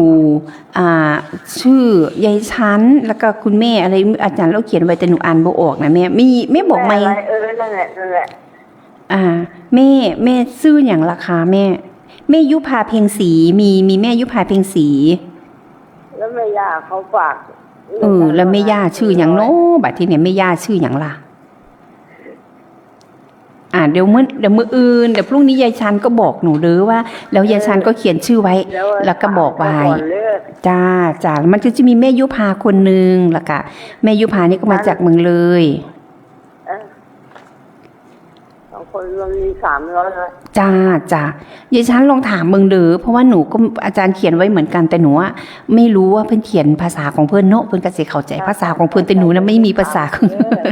จ้ายายชันอย่าลืมบอกเด้อเธอเราถามดูแล้วก็ให้เขาเขียนไว้แล้วก็ยายชันก็บอกหนูมามันอยู่ไกลกันหน่อยอย่างเงี้ยจ้าถ้าเขาโทรมาก็บอกว่าไม่มีชื่อแล้วก็ยายชันบอกหนูเด้อเดี๋ยวหนูจะเขียนให้เพราะว่ามันมีแม่ยายชันกับแม่ยุพาและอีกคนนึงน่ะหนูอ่านบ่ออกว่าเป็นเขาว่าแม่ย่าเขาว่าโอ้ค่ะแม่ย่าก็ชื่ออย่างน้อเขียนบอกว่าแม่ย่าเด้อกะเด้อจ้าเดี๋ยวพวกนี้จะถามค่ะจ้ายายชันถามดูค่ะมันมีแม่ยุพา100 บาทแล้วก็แม่ย่านี่100กับแม่ย่านี่เพว่าแม่ย่านี่จ้าแม่ย่านี่ยังไม่มีชื่อค่ะจ้ายายชั้นทำให้หนูเด้อจ้าสาธุอนุโมทนากับยายชั้นเพิ่นเสียนมาเนาะค่ะน้องบอกว่ามีซื้อสันค่ะบ่มีซื้อมีแต่ซื้อยายสันกับแม่ยุพาแต่ว่าแม่ย่านี่เขียนแต่ว่าแม่ย่าแต่บ่ฮู้ว่ามีซื้อหยังแล้วแม่ย่านี่เนาะค่ะเนาะบ่เป็นหยังมื้ออื่นแม่ชั้นก็บอกหนูใหม่เนาะบอกมาใหม่ในช่วงของที่หนูเข้าทำรายการในช่วงของบ่าย 3หด5 โมงแรงเนาะค่ะเนาะแม่ยายชันก็บอกหนูแล้วกันค่ะว่าผู้ใดแน่สิเนาะค่ะเนาะมันก็มีหลายคนอยู่ค่ะที่เพิ่นทำบุญมาเนาะค่ะอนุโมทนาบุญนำสำหรับทุกพ่อทุกแม่เนาะค่ะเนาะแม่น้องนางค่ะแม่น้องนางฝากทำบุญงานไปทรงสการโพดีเจสมปิ100 บาทค่ะแล้วก็แม่นายค่ะแม่ใหญ่ในเนาะค่ะเนาะทำบุญลงศพอีก100 บาทหลวงตาจอมวัดนาคุณเลิศเนาะค่ะเนาะอันนี้วัดนาคุณเลิศนี่ค่ะที่ได้เขียนลงเพราะว่าเขียนแต่ว่าหลวงตาจอมซื่อๆเนาะค่ะอนุโมทนาบุญนำสำหรับทุกพ่อทุกแม่เนาะค่ะที่ไปทำบุญมาเนาะค่ะผู้ที่บอกอยากจะเป็นเจ้าภาพอยากจะเป็นเจ้าภาพเนาะค่ะแบบร่วมด้วยช่วยกันเนาะค่ะมื้อนี้เพิ่นก็บักขามมาส่งค่ะบักขามทั้งหมดก็อยู่ที่ค่ะทั้งเท่าไหร่ล่ะ 29,000 ค่ะ 29,000 บาทเนาะค่ะมีแต่เจ้าภาพ เจ้าตุนทุนเจ้าภาพบุญเจ้าตุนทุนครูบาอาจารย์เจ้าภาพบุญตุนทุนค่ะอาจารย์พระครู พระครูดมรานุวัฒน์นะคะเพิ่นก็เป็นเจ้าภาพอีกทั้งเบิดเลย 29,000 บาทค่ะอาจจะไปฝากพี่น้องปงไปผู้ที่จะประเกาะหอยเกาะแขนกันเพิ่นก็มาเลยค่ะเด้อคนละ5คนละ10คนละโล2โลมารวมด้วยช่วยกันเนาะค่ะสำหรับสิเป็นเจ้าภาพค่ะสิเป็นเจ้าภาพในวันที่ค่ะบักคำหวานไปฝากทางพุละค่ะทางกาฬสินธุ์ดินดำน้ำซุ่มทางมหาสารคามเนาะค่ะสวัสดีค่ะแม่น้องนางค่ะสวัสดีรอบ2ค่ะน้องลุงจ้าทำบุญบักขามหวานน้ำแดงโอ้ได้600แดงห้อยแขนไปนำพ่อแม่ครูบาอาจารย์เฮาได้กินอิ่มได้กินแซ่บนอนนัวเนาะแม่เนาะค่ะเนาะค่ะบุญบักคามจ้าน้องลุงเด้อจ้าแม่น้องนางนี่บักขาม100 บาทอันนั้นผู้แลกแหกมาเนาะค่ะเนาะบักขามมะขาม100 บาทเนาะค่ะเนาะ100 บาทสำหรับแม่น้องนางน้องนกเจ้าเนาะค่ะเนาะแม่น้องนางของแม่น้องนางนี่ก็สิมีเนาะค่ะเพิ่นบอกว่าทำฝากไป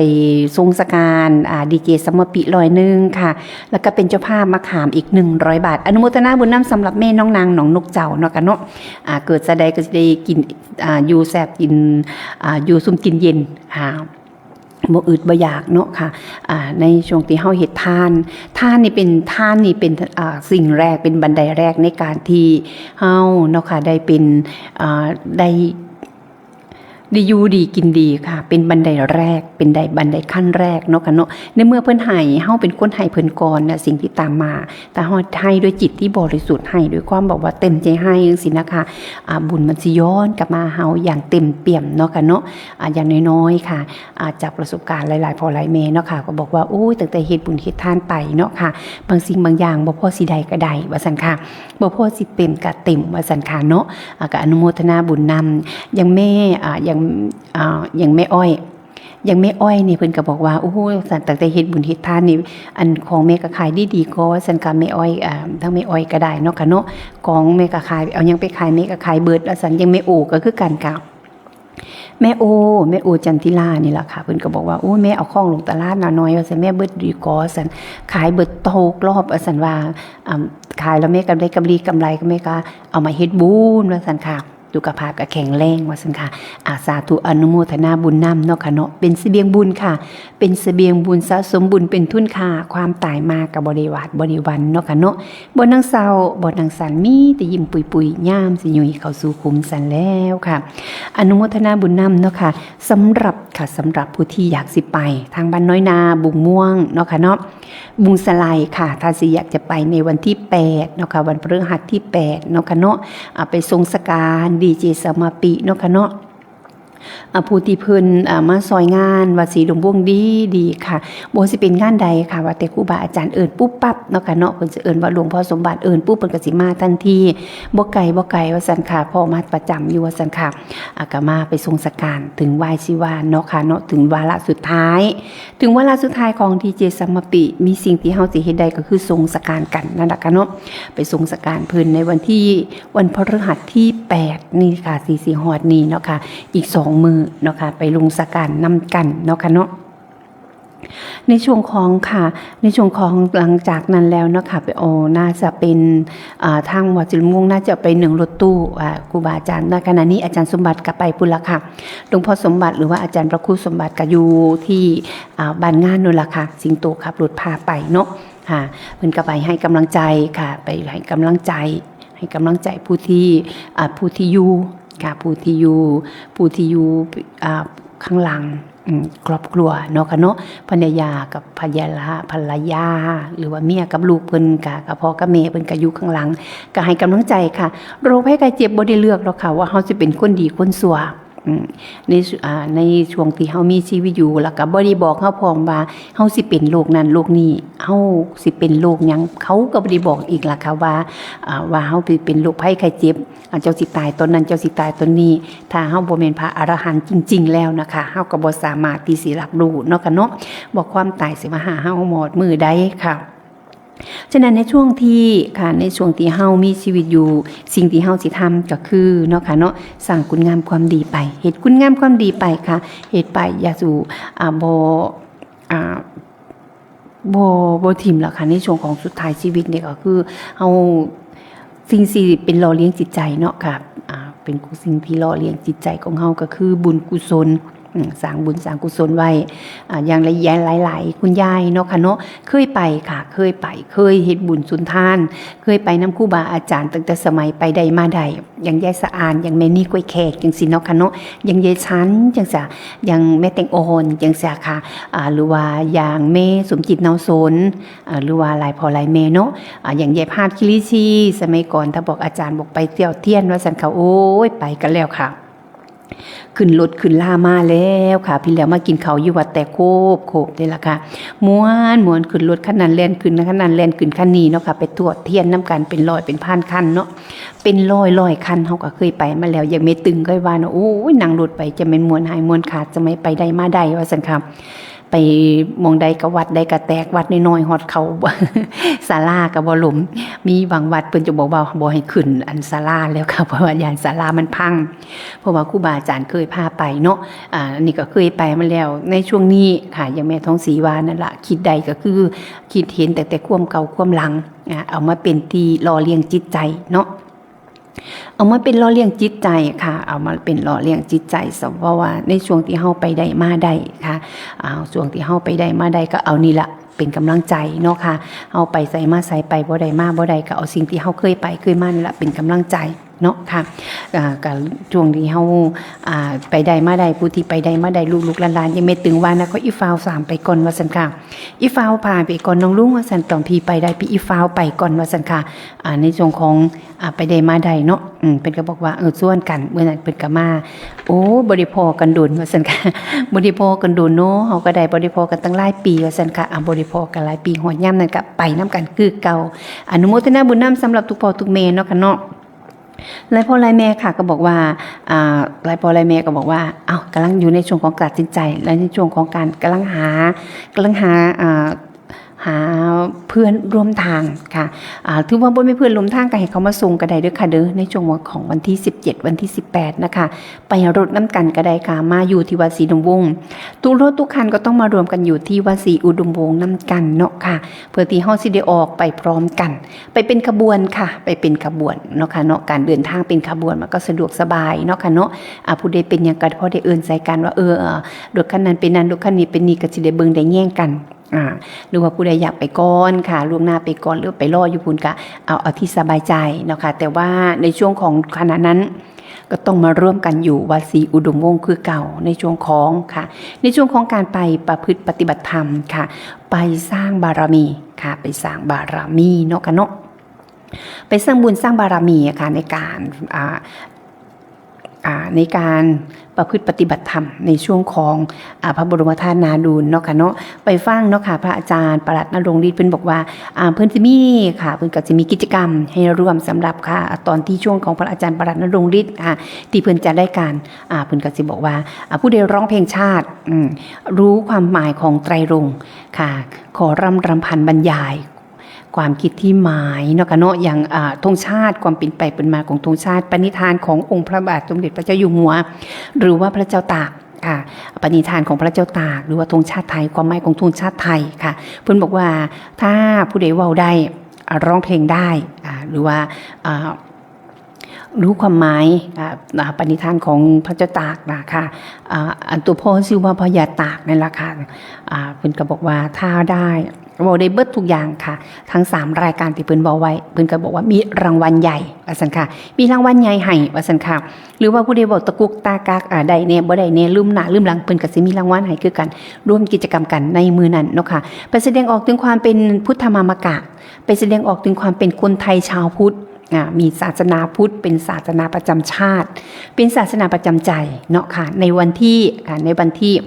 17ถึง18เนาะค่ะที่สิฮอดนี่ค่ะก็ไปร่วมด้วยช่วยกันเนาะค่ะไปให้กำลังใจครูบาอาจารย์หรือว่าไปให้กำลังใจเจ้าของค่ะสร้างบุญสร้างบารมีเนาะค่ะเนาะส่วนพระครูจริยสารธรรมก็บอกว่ากำลังรวบรวมค่ะกำลังรวบรวมญาติธรรมทางอำเภอนาดวงเนาะค่ะเนาะทั้งวันนาดวงทางอำเภอนาดวงท่านนาดอกคำไปรวมน้ำกันเนาะค่ะทางพระครูจริยสารธรรมหรือว่าพระอาจารย์นิรุตนิติสาโรวัดป่าจริยธรรมธรรมพาโมกค่ะส่วนพระครูธรรมบัณฑิตค่ะเนาะเจ้ารองคณะค่ะอำเภอหนองฟอกเจ้าอันนี้เป็นกสิบอกว่ามาแสดงปฐมเทศนาเนาะค่ะส่วนพระอาจารย์ใบบุญค่ะพระอาจารย์ใบบุญหรือว่าพระครูสารการธีรคุณค่ะก็บอกว่าเอาอาชญาติธรรมมานำกับมีเพจของอาจารย์ทางอาจารย์ใบบุญเนาะค่ะเนาะญาติธรรมของเพิ่นก็ต้องมาละมารวมด้วยช่วยกันเนาะค่ะเนาะมาเบิ่งแล้วค่ะมาให้กำลังใจนำกันเนาะทางมาเจอกันที่มหาสารคามค่ะพระบรมธาตุนาดูลเนาะค่ะส่วนพระอาจารย์ค่ะพระอาจารย์สอนเพชรค่ะพระอาจารย์สอนเพชรจันทร์โชโตค่ะอุทยานธรรมวังมิโมกจังหวัดสุรินทร์กสิมาแสดงพระธรรมเทศนาเนาะค่ะเนาะในช่วงของค่ำคืนวันที่17ค่ะส่วนอีสานเหนือค่ะนั่นก็เจอกับอีสานใต้เนาะค่ะเนาะเจออีสานใต้วัดป่าสามัคคีธรรมนี่ก็อีสานใต้เนาะค่ะเนาะส่วนอีสานเหนือก็จะเป็นวัดป่าจริยธรรมอีสานจะได้ทำอีสานเหนือกับอาจารย์มหาสุริยะอีสานเหนือค่ะวัดศรีอุดมวงศ์อีสานเหนือค่ะเราไปเจอกันกับภาคกลางเนาะค่ะเนาะภาคกลางก็คือพระอาจารย์สารายุทธศิริสาโรค่ะวัดท่าพระยาจักรค่ะหรือว่าพระอาจารย์ต้นที่เพิ่นเว้าเนอๆไปฟังภาษาเนอๆเนาะค่ะเพิ่นกำลังเล่าเรื่องสุวรรณสาม เพิ่นกำลังเล่าเรื่องของสุวรรณสามกำลังสนุกสนานเชียวค่ะได้รับความอนุเคราะห์ค่ะได้รับความอนุเคราะห์ความเมตตาจากพระครูศิลพัฒน์ค่ะสิริพัฒนานิเทศค่ะพระอาจารย์ดรค่ะวัดไตรภูมิค่ะเพิ่นก็ได้ความอนุเคราะห์เนาะค่ะเพิ่นก็เป็นความเมตตาเป็นครูบาอาจารย์ให้เนาะค่ะระหว่างพระครูอุดมวรานุวัตรกับจับมือกันกับพระครูประยัติโพธิธรรมค่ะทางวัดอารามมงคลช่างกาลสินดินดำนามซุมโนนล่ะค่ะเนาะก็มารวมเจอกันในมือนั้นเนาะค่ะระหว่างอีสานเหนือกับอีสานใต้มาเจอกันที่ตรงกลางระหว่างพระบรมธาตุนาดูลมหาสารคามค่ะดินดำน้ำซุมค่ะมาเจอกันกับความหนาวเหน็บค่ะ สุดเขตแดนสยามค่ะเมืองดอกไม้งามเมืองมะขามหวานเนาะค่ะก็มาพอกันค่ะในช่วงของค่ะวันที่ 17-18 เจอกันครึ่งทางค่ะทางอีสานเหนือลงไปหาทางมหาสารคามอีสานใต้ขึ้นมาเจอกันที่มหาสารคามเนาะค่ะไปกราบพระบรมธาตุนาดูลนำกันพระบรมธาตุนาดูลไปบึงเนาะค่ะเนาะพระบรมธาตุพระธาตุนาดูลศูนย์รวมจิตใจค่ะคำขวัญของพระธาตุนาดูลเนาะพระธาตุนาดูลศูนย์รวมจิตใจน้ำดูลใสศักดิ์สิทธิ์วิจิตรส่วนวลัยรุกขเวทเขตปางกูสันตรักคู่เมืองหรือเรื่องอารยธรรมจำปาสีค่ะไปเบิงเนาะค่ะเนาะไปเบิงให้กำลังใจครูบาอาจารย์หรือว่าไปร่วมเนาะค่ะไปร่วมเป็นเกาะบารมีครูบาอาจารย์เนาะค่ะเพิ่นไปใส่ไปเวินเพิ่นผ้าน้ำนาเฮาก็เกาะไปแล้วค่ะเพิ่นแบกทางให้ย่างเฮาก็ย่างแล้วเนาะค่ะ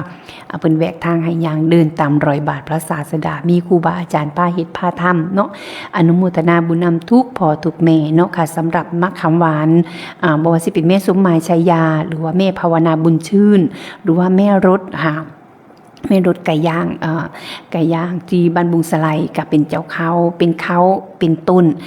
หรือว่าสิเป็นแม่น้องนางน้องนกเจ้าก็บอกขอเป็นกำลังใจกับครูบาอาจารย์น้ำเนว่าซั่นค่ะก็หอยไปนั้นกิโลนึงว่าซั่นค่ะอนุโมทนาบุญนำทุกบุญเนาะค่ะสำหรับพ่อแม่ครูบาอาจารย์ที่ญาติธรรมของเฮาไปนำพ่อแม่ครูบาอาจารย์เป็นต้นทุนเนาะค่ะเนาะเป็นกำลังสนับสนุนเนาะค่ะในการไปครั้งนี้เนาะค่ะไปพระธาตุนาดูลครั้งนี้ทุกอย่างมีต้นทุนทุกอย่างมีค่าใช้จ่ายเนาะค่ะเนาะบ่สิเป็นไม่ว่าจะเป็นการร่วมกันในการทำผ้าป่าสามัคคีเพื่อเฮาสิได้เฮาไปใช้สถานที่เพิ่นเด้ค่ะเป็นค่าใช้สถานที่ค่าห้องน้ำห้องทาค่าน้ำค่าไฟเนาะค่ะเนาะต้นหมากรากไม้ของเพิ่นที่เพิ่นปลูกไว้อย่างสวยงามบางเทื่อเฮาไปเหยียบไปย่ำอาจสิถูกทำลายไปเนาะค่ะเนาะดินแดนแห่งสิ่งศักดิ์สิทธิ์ดินแดนแห่งของพระอริยเจ้าดินแดนของพระบรมศาสดาเนาะค่ะเทวดาคุ้มครองอยู่หันเนาะค่ะเนาะเฮาก็ต้องได้ชดใช้ค่ะเฮาก็ต้องได้คืนถิ่นคืนในเพิ่นเนาะค่ะเนาะเป็นคืนพื้นที่ให้สวยงามเหมือนเดิมค่าใช้จ่ายที่เฮาได้เสียไปหรือว่าค่าเป็นผ้าป่านี่เพิ่นก็สิได้ไปซ่อมแซมบำรุงสิ่งที่บางครั้งเฮาก็บ่ได้ตั้งใจแล้วค่ะเฮาก็บ่ได้ตั้งใจแล้วค่ะแต่ว่ามันเฮาได้เฮ็ดไปแล้วได้เหยียบได้ย่ำได้ทำลายไปแล้วเนาะค่ะเพิ่นก็สิเอาส่วนนี้ไปบำรุงเนาะค่ะแล้วนอกจากนั้นเนาะค่ะเนาะอย่างน้อยๆก็ต้องมีการเทศได้ฟังเทศฟังธรรมแล้วผู้ใดอยู่ทางบ้านทางเฮือนเนาะค่ะเนาะที่ฟังอยู่เบิ่งอยู่อู้แต่ประทับอกประทับใจครูบาอาจารย์องค์นี้เด้อย่าร่วมเป็นเจ้าภาพการเทศนำก็ติดต่อได้เนาะค่ะเนาะติดต่อกับพระครูอุดมวรานุวัตรเนาะค่ะ089-840-4968เบอร์นี้เฮาคุ้นเคยกันดีเนาะค่ะหรือว่าอยากจะร่วมเป็นธรรมะทางอากาศเนาะค่ะเป็นธรรมะทางอากาศธรรมะทางอากาศก็คือเนาะค่ะถ่ายทอดสดก็จะมี OB จากช่างจากช่างต้นช่างต้นนี่ก็สิมาจากกรุงเทพพุ่นล่ะค่ะมาตั้งกล้องมาตั้งเครื่องเนาะค่ะเนาะมีจอโปรเจคเตอร์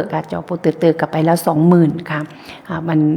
เพิ่นอยู่ไกลเด้คนมันหลายเนาะคนมันหลายเฮาอยู่ไกลเฮาก็แนมบ่เห็นแล้วค่ะฉะนั้น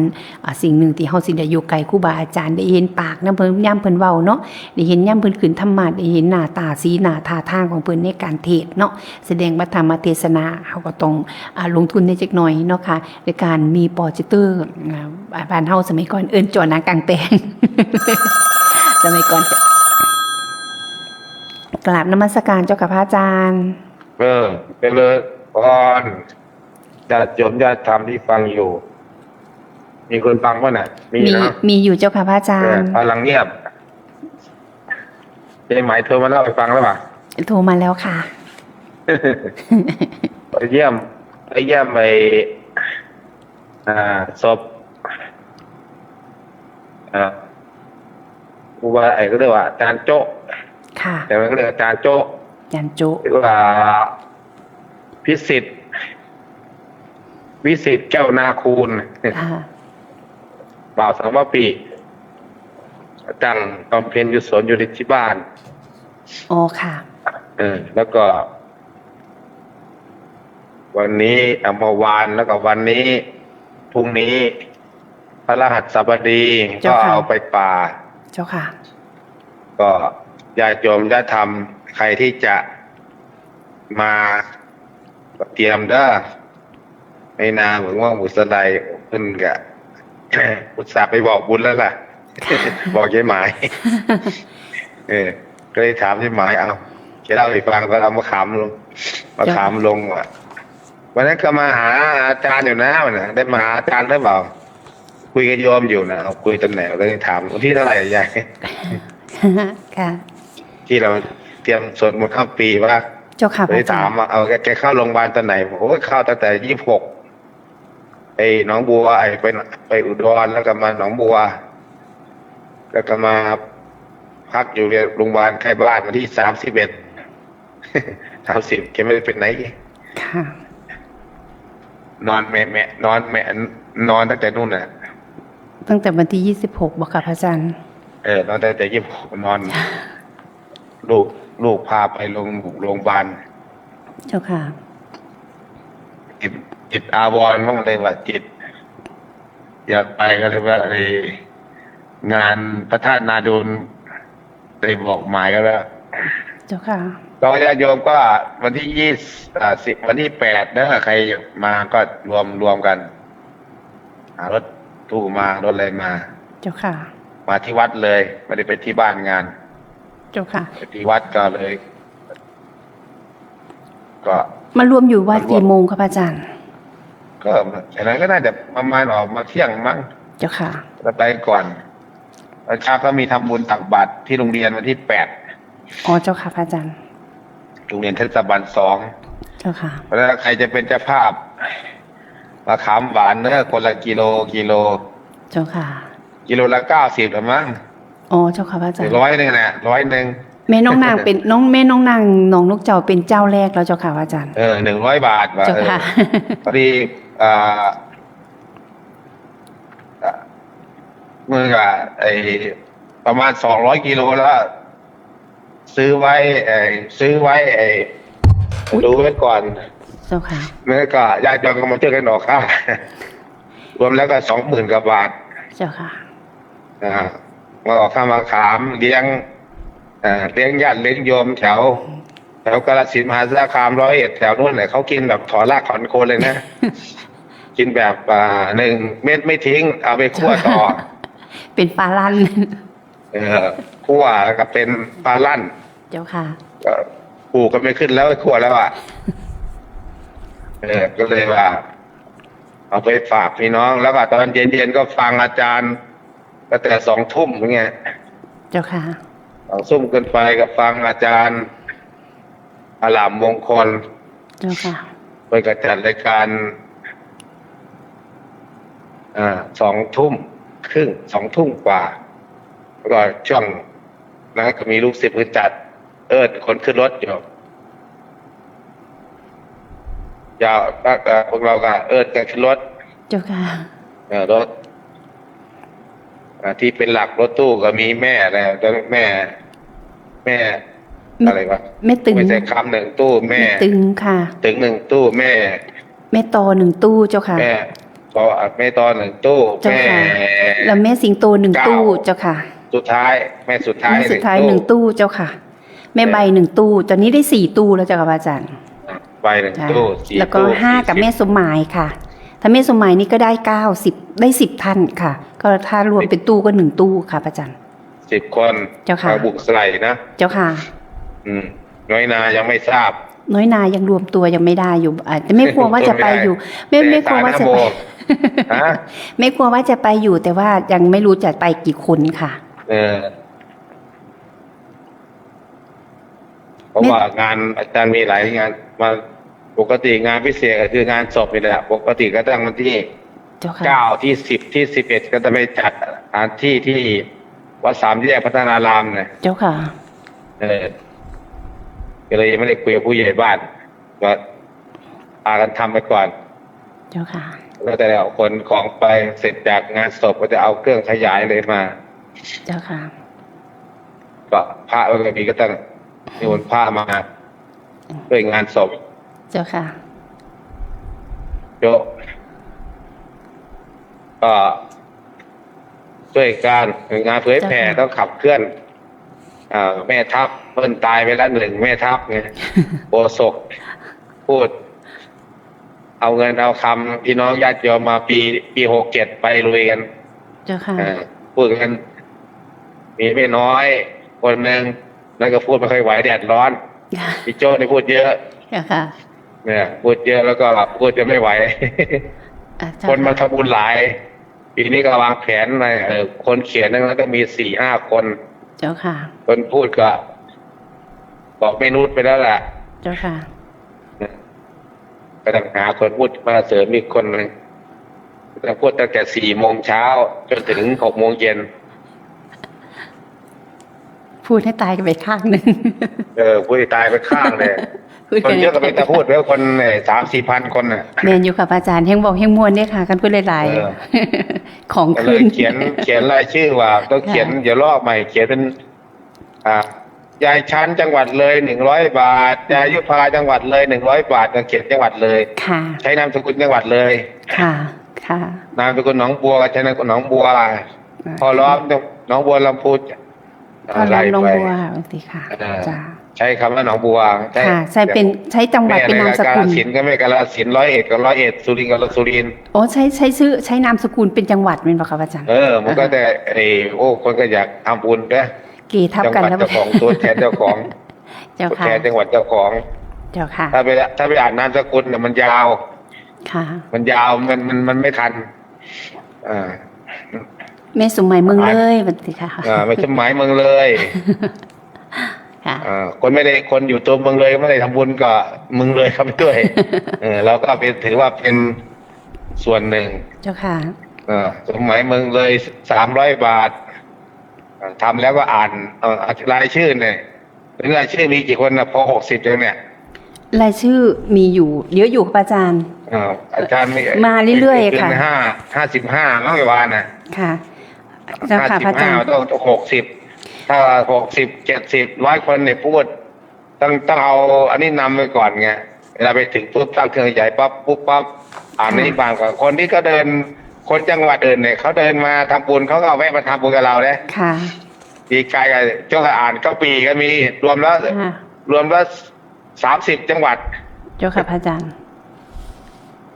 กรุงเทพก็มี ค่ะ จริงๆเขามาทำบุญเขาก็เงียบมาดูเขาก็เดินมาทำบุญ อย่างน้อยๆก็มีชื่อเรา โคราช อยู่นะ ต่าง ค่ะ ๆเขาไม่ได้มาร่วมกิจกรรมแต่เขาเห็นทำบุญเขาก็ทำบุญเนี่ยเห็นคนหลาย เจ้าค่ะ คือว่า เราเป็นนำร่องหรือเป็นต้นบุญต้นแบบก็ต้องรายชื่อญาติโยมคนไหนไม่ได้ไปก็ส่งพลังไป เจ้าค่ะ ทำบุญทุกอย่างมันมีประมาณ5-6 รายการน่ะเอาไว้การเทศก็อยู่ตรงนั้นเนี่ย เจ้าค่ะ ค่าอัดเครื่องเสียงค่าโอพีบูชาทำบุญสถานที่ ห่มพระธาตุรถเนี่ยห่มผ้า ค่า พระธา อา ตุ หาร ค่ะ สมทบกับเกินไปใครจะเอาอาหารไปเลี้ยงคนหลายเนี่ยทำอะไรก็มันไม่หมดนะ ทำข้าวกี่คนต่อเป็นร้อยๆทำอะไรก็เป็นตาเลี้ยงเลย เจ้าค่ะ มาเปิดปั๊บเนี่ยคนต่อเป็นแถวบางที่เนี่ยเวลาเปิดโรงทานเนี่ยเปิดหม้อไปไม่มีคนไปยืนมอง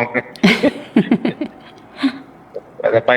ไปงานปฏิบัติธรรมอย่างเงี้ยโอ้คนนี่ไม่ได้พูดถึงละ เจ้าค่ะ ข้าวเหนียวปลาแห้งยืนต่อคิวข้าวกี่แม่แพรวแม่นั่นสมัยก่อนไปปีนั้นไปกันน่ะ คนเดินต่อเป็นโอ้โห10-20อ่ะยืนแถวตรงอ่ะ เจ้าค่ะ ปัตทหารน่ะเลยก็แต่หมอนว่าจะเอาคนเกี่ยวไปมั้งยังไม่ได้ถามอ่ะอ๋อ จะเอาอะไรไปก็แจ้งเด้อ อ๋อ ก็จะมี สว่างทีค่ะมันบอกค่ะ สำรองญาติโยมที่ทำบุญมาก็จะเอาไปช่วยนะมะขามหวานก็ต้องส่วนนั้นก็ไปช่วยเงินส่วนกลางส่วนทำบุญมาเนี่ยคนละกิโลหรือว่ากองหน้ากองหลังแนวหลังแนวหน้าช่วยกัน เจ้าค่ะ งานก็สำเร็จแล้วก็สำเร็จระดับประเทศนั่นแหละงานนี้ถ่ายทอดสดไปทั่วโลก เจ้าค่ะ ทุกสถานีต่างๆได้เห็น แล้วก็แต่เรากิจกรรมกลุ่มเราไม่เริ่มทำก็ไม่มีใครท เจ้าค่ะ ำญาติโยมมีส่วนร่วมเล็กๆน้อยๆ5 บาท10 บาท100 บาท1,000 บาทมันก็เป็นพลังได้ เจ้าค่ะ ประชาสัมพันธ์ไว้ แล้วก็วันที่ อีก2 วันนะที่วันนี้ที่อะไร วันนี้วันที่6เจ้าค่ะ 6 7 8วันที่8ก็มาชาปนกิจจิตโจ้หรือว่าบ่าวสมปีอภิสิทธิ์แก้วนาคูล พิสิทธิ์แก้วนาคุณ งานฉลองโบสถ์ เจ้าค่ะ ก็ส่งงานพระธาตุนาดูลก็ส่งเททองหล่อพระเจ้าวิธีพุทธาภิเษก เจ้าค่ะ ก็มาร่วมด้วยช่วยกันมาเจริญพรเด้อเวลาใกล้หมดละ เจ้าค่ะพระอาจารย์ 5 นาทีสรุป เจ้าค่ะเจ้าค่ะการนมัสการอย่างค่ะพระครูอุดมวรานุวัตรส่งสัญญาณยาวๆมาจากบ้านงานศพพิสิทธิ์แก้วนาคุณค่ะดีเจสมปิเนาะค่ะท้ายสุดท้ายค่ะสุดท้ายแล้วก็อย่าลืมอย่าพลาดเนาะอนุโมทนาบุญน้ำกับแม่น้องนางหนองนกเจ้าเป็นเจ้าภาพบักขามกิโลนึงรุ่งฤดีสมพรก็เป็นกิโลนึงให้พี่น้องปองปายได้อยู่ได้กินน้ำกันเนาะเดี๋ยวจะใส่ซองมาไว้ก่อนสำหรับของรุ่งฤดีกับของแม่น้องนางหนองนกเจ้าค่ะสวัสดีค่ะแม่ไม้ค่ะสวัสดีค่ะแม่สมหมาย สวัสดีค่ะสุดท้ายน้องลุง จ้า แม่นางเคยบักขามน่ะน้อยโถอันนี่อย่างก็ละอันหลอดไฟพี่นะงาม งามค่ะหนูเห็นแล้วค่ะหนูเห็นแล้วค่ะแม่ มาเบิ่งเด้องามแล้วให้อันเมาเขาน่ะแม่นาง200 กว่ากิโลโลละ90 บาทเขาว่า120น่ะแม่ไม้ต่อเอาว่าเขายิ้มดีค่อยเมาเบิดป่ะเอาคำเดียวกันดอกได้โอ้แต่สะอ่อนแม่รถยังซื้อโลละ100อยู่บ่งามคือแม่ซื้อปานใดซำนี้ เห็นอยู่ในเข่งงามบ่เทเอาว่า ที่อย่างนึงเอาเห็นบ่งามเนาะ เอาไปฝากเพิ่นก็บ่อายเอาไปฝากครูบาอาจารย์ก็บ่อายเลยงามให้แม่ลุงมาถามปีนี้หวานนะ หวานฉ่ำดีไม่อายเลยน้องลุงแล้วไม่แห้งด้วยนะฉ่ำแล้วไม่ขึ้นลาแม่ตรวจแล้วเรียบร้อยแม่อันเขาฮ้อนๆเนาะใบบักคำมิ้วเขาฮ้อนๆนั่นเวลาไปแจกค้านของก๋วยเตี๋ยวน่ะเฮาก็ไปใส่เข่งไว้บ่ใส่ถุงเพิ่นจะได้เอาไปเป็นเข่งน่ะน้องลุงให้คนละ2 ลูกมันหน่วยบักใหญ่เนาะมันยังค่อยสิคู่กันแม่ว่าน่ะคันใส่ถุงไปแจกนะกะใส่ถุงไปแจกอันสิเพิ่นสิใส่กันเทศพร้อมเนาะไม่คิดว่านะนอนคิดอยู่นะสิไปใส่ถุงงามๆเอาละ3 หน่วย4 หน่วยงามๆบ่อายกันมาเลยอยากสิทำเฮามาซอยกันไม่หมายซื้อมื้อนี้2 มื้อกว่าบาทกับพระอาจารย์น่ะอย่างนี้แล้วเอามาไว้วัดเรียบร้อยญาติธรรมมาทำบุญซอยๆรวมด้วยช่วยกันหนูกับแม่หนูกิโลนึงรวมด้วยช่วยกันกิโลนึงแม่น้องนางก็กิโลนึงเกิดสนาจะกินกับข้าวหวานด้วยช่วยกันสุขแม่บ่อายดอกปีเนี่ยนะฉ่ำรับรองใหม่ๆเกียรติคันเลยล่ะบอกว่าพูดคำเดียวว่าพอไงนึงบ่ได้รับมาก็ร้อยบ่ได้ก็บ่ซื้อว่าคำเดียว90 บาทเอาหมดทั้งรถว่าว้ายขี่รถตามหลังมาพุ่นแล้วโอ้ยน้องลุงอันที่เห็นนั่นพอไงสมปีบ่ลืมจักเสียหยังว่าได้เว้าเป็นตูเป็นตะเว้าน้ำคนเว้าน้ำผีจังสิเว้าคักแท้คันว่าเว้าน้ำเรามาน่ะแล้วยิ้มใส่แย่ๆยิ้มแย่ๆนี่แล้วก็มาย่างมาอันหม่องอันวิหารโคตรหม่องอันเซียนเฮาสิเข้าประตูหม่องอันเนี้ยหม่องบันไดลงมาแล้วก็ย่างมาข้างโบสถ์มาหั่นเนี้ยค่ะอ้าวอันตาโคโสมาจังไดผู้ใดพามา มาผู้เดียวว่าซั่นว่าน่ะอยากมาว่าซั่นคือฮอดพระอาจารย์มาว่าสิบอกว่าสิไปพระธาตุนาดูลนี่คือสิบ่คือดอกคือสิบ่ไหวเสร็จปุ๊บคือถิ่นคำเว้าแล้วน้องลุงเว้าอีกก่อนแม่น่ะ เรามีความผูกพัน ผลหัวลูกน้ำหลัง เรามีความผูกพันกับวัดศรีดมบง เนาะ เรามีความผูกพันหลาย คือทอดครูบาอาจารย์ว่าซั่นเห็นเพิ่นหรือยังเนี่ยบ่แม่นเราไปอาบน้ำติบ่ว่าซั่นบ่เห็นสิไปหาเพิ่นพุ่นน่ะนะแม่ก็บ่ได้ถามอีกเลย ค่ะ แล้ววันนี้ตอนม่อมเจนนั่นพาเฮาสวดเราแปลนะ ค่ะ จำได้บ่ จำได้ค่ะ สุปีแล้วเป็นคนแปลนะพ่อใหญ่ ค่ะ โคสุกมาแล้วกลับบ้านแล้วบ่แม่หมายว่าสิถามคือเราดิยังว่าปากค้าหยังว่าสิถามว่า เราคือบ่แปลเราเคยปะแปลนะพระผู้มีพระภาคเจ้าผู้รู้ผู้ตื่นแล้วเพิ่นก็สิแปลคือม่อมเจนคืออันดรเจนแปลน่ะนะ ค่ะ แม่ยังว่าอยู่แล้วกลับแล้วบ่ว่าสิว่าอยู่ดิน้องลุง ค่ะ หังบ่ถาม ค่ะ เอาเว้ามาเราคิดหลายเพิ่นผู้อื่นเข้าปิดรายการซะละ สวัสดีจ้า ค่ะ สวัสดีค่ะ จากแม่สมหมายชัยยาค่ะ เรายังคาใจเรากับดีจีสมปีค่ะกับพ่อใหญ่พิสิทธิ์ค่ะ แก้วนาคุณเรามีความประทับอกประทับใจ แล้วก็มีความผูกพันกับวัดศรีดมบงมาตลอดค่ะนังเทือนี่อุ้ยตุบมาตีน้อยสันนะคะถ้าบริมางานบวงสรวงเราก็สิโทรหาถ้าตุบมาพอสิไปหับว่าสันค่ะนังเทือในช่วงที่มีการมีงานเนาะช่วงที่เฮากำลังยากกันมาบ่ได้มาช่วงเฮางายแล้วไปเลยช่วงเฮาพ่อปีกโตมาได้แล้วเพิ่นปานนี้ปลาซ้ำบ่เป็นหยังค่ะมื้ออื่นไปทำบุญหาเพิ่นค่ะ ไปทรงสการไปทรงท้ายไปทรงท้ายฝากจิตฝากใจพุ่นละเราไปเอาบุญนำกับประธานนาดูลเรามีความผูกพันเรามีความสมัครจิตสมัครใจมีความผูกพันกับวัดศรีดมบงกับพระครูอุดมรานุวัตรค่ะเรามีความหักความสมัครหักครูบาอาจารย์สิได้เราไปนํกันบุญละค่ะไปซอยกันบ่อยู่ประธานนาดูลเวลาสร้างบารมีครั้งสุดท้ายนํกันท้ายสุดท้ายแล้วเนาะค่ะเนาะท้ายสุดท้ายแล้วค่ะก็ขออนุโมทนาบุญนำกับทุกพ่อทุกแม่ค่ะขออนุโมทนาบุญนำซ้ำรับทุกพ่อทุกแม่เนาะค่ะที่เพิ่นได้ฟังได้เบิ่งในรายการช่วงธรรมะสวัสดีกับธรรมะในช่วงท้ายเนาะค่ะเนาะท้ายสุดท้ายก็ต้องกราบขอบพระคุณเจ้าค่ะพ่อแม่ครูบาอาจารย์พระครูอุดมรานุวัตรที่ให้โอกาสได้มาเป็นสื่อสารส่วนกลางประชาสัมพันธ์ให้กับพ่อแม่พี่น้องของเฮาทางคลื่น 101.75 ก็ต้องกราบนมัสการกราบขอบคุณเจ้าค่ะก็ต้องขอบุญขอบคุณหลายๆสำหรับพ่อแม่ทุกพ่อทุกแม่เนาะค่ะที่ให้กำลังใจค่ะแม่สิงโตสวัสดีค่ะสวัสดีค่ะสายสุดท้ายปิดรายการแล้วสวัสดีค่ะ สวัสดีจ้าฟังเพิ่นลืม จ้าอันฟังอยู่แล้วอันรถแม่นบ่มีรถบัสบ่หรือจังได๋ได้ค่ะแม่นี่ก็คือนึงว่าก่อนแม่สิขี่รถบัสเด้ได้เพราะที่บอกว่ารถตู้นึงนี่หมายถึงว่า10ท่านจ้า10ท่านนะได้ค่ะถ้างั้นแล้วไม่เป็นไรค่ะมารถบัสก็มาขึ้นที่วัดจ้าได้จ้าพระอาจารย์บอกอยู่ค่ะแค่หนูนับว่ากี่คนของไม่ได้10คนก็คือ1ตู้ก็คือ10คันนี่แหละเนาะโอเคท่านได้ไปน้ำกันค่ะจ้าฟังอยู่ฟังทางวิทยุจ้าสวัสดีจ้าค่ะสวัสดีค่ะจากแม่สิงโตแม่สิงโตก็ไปร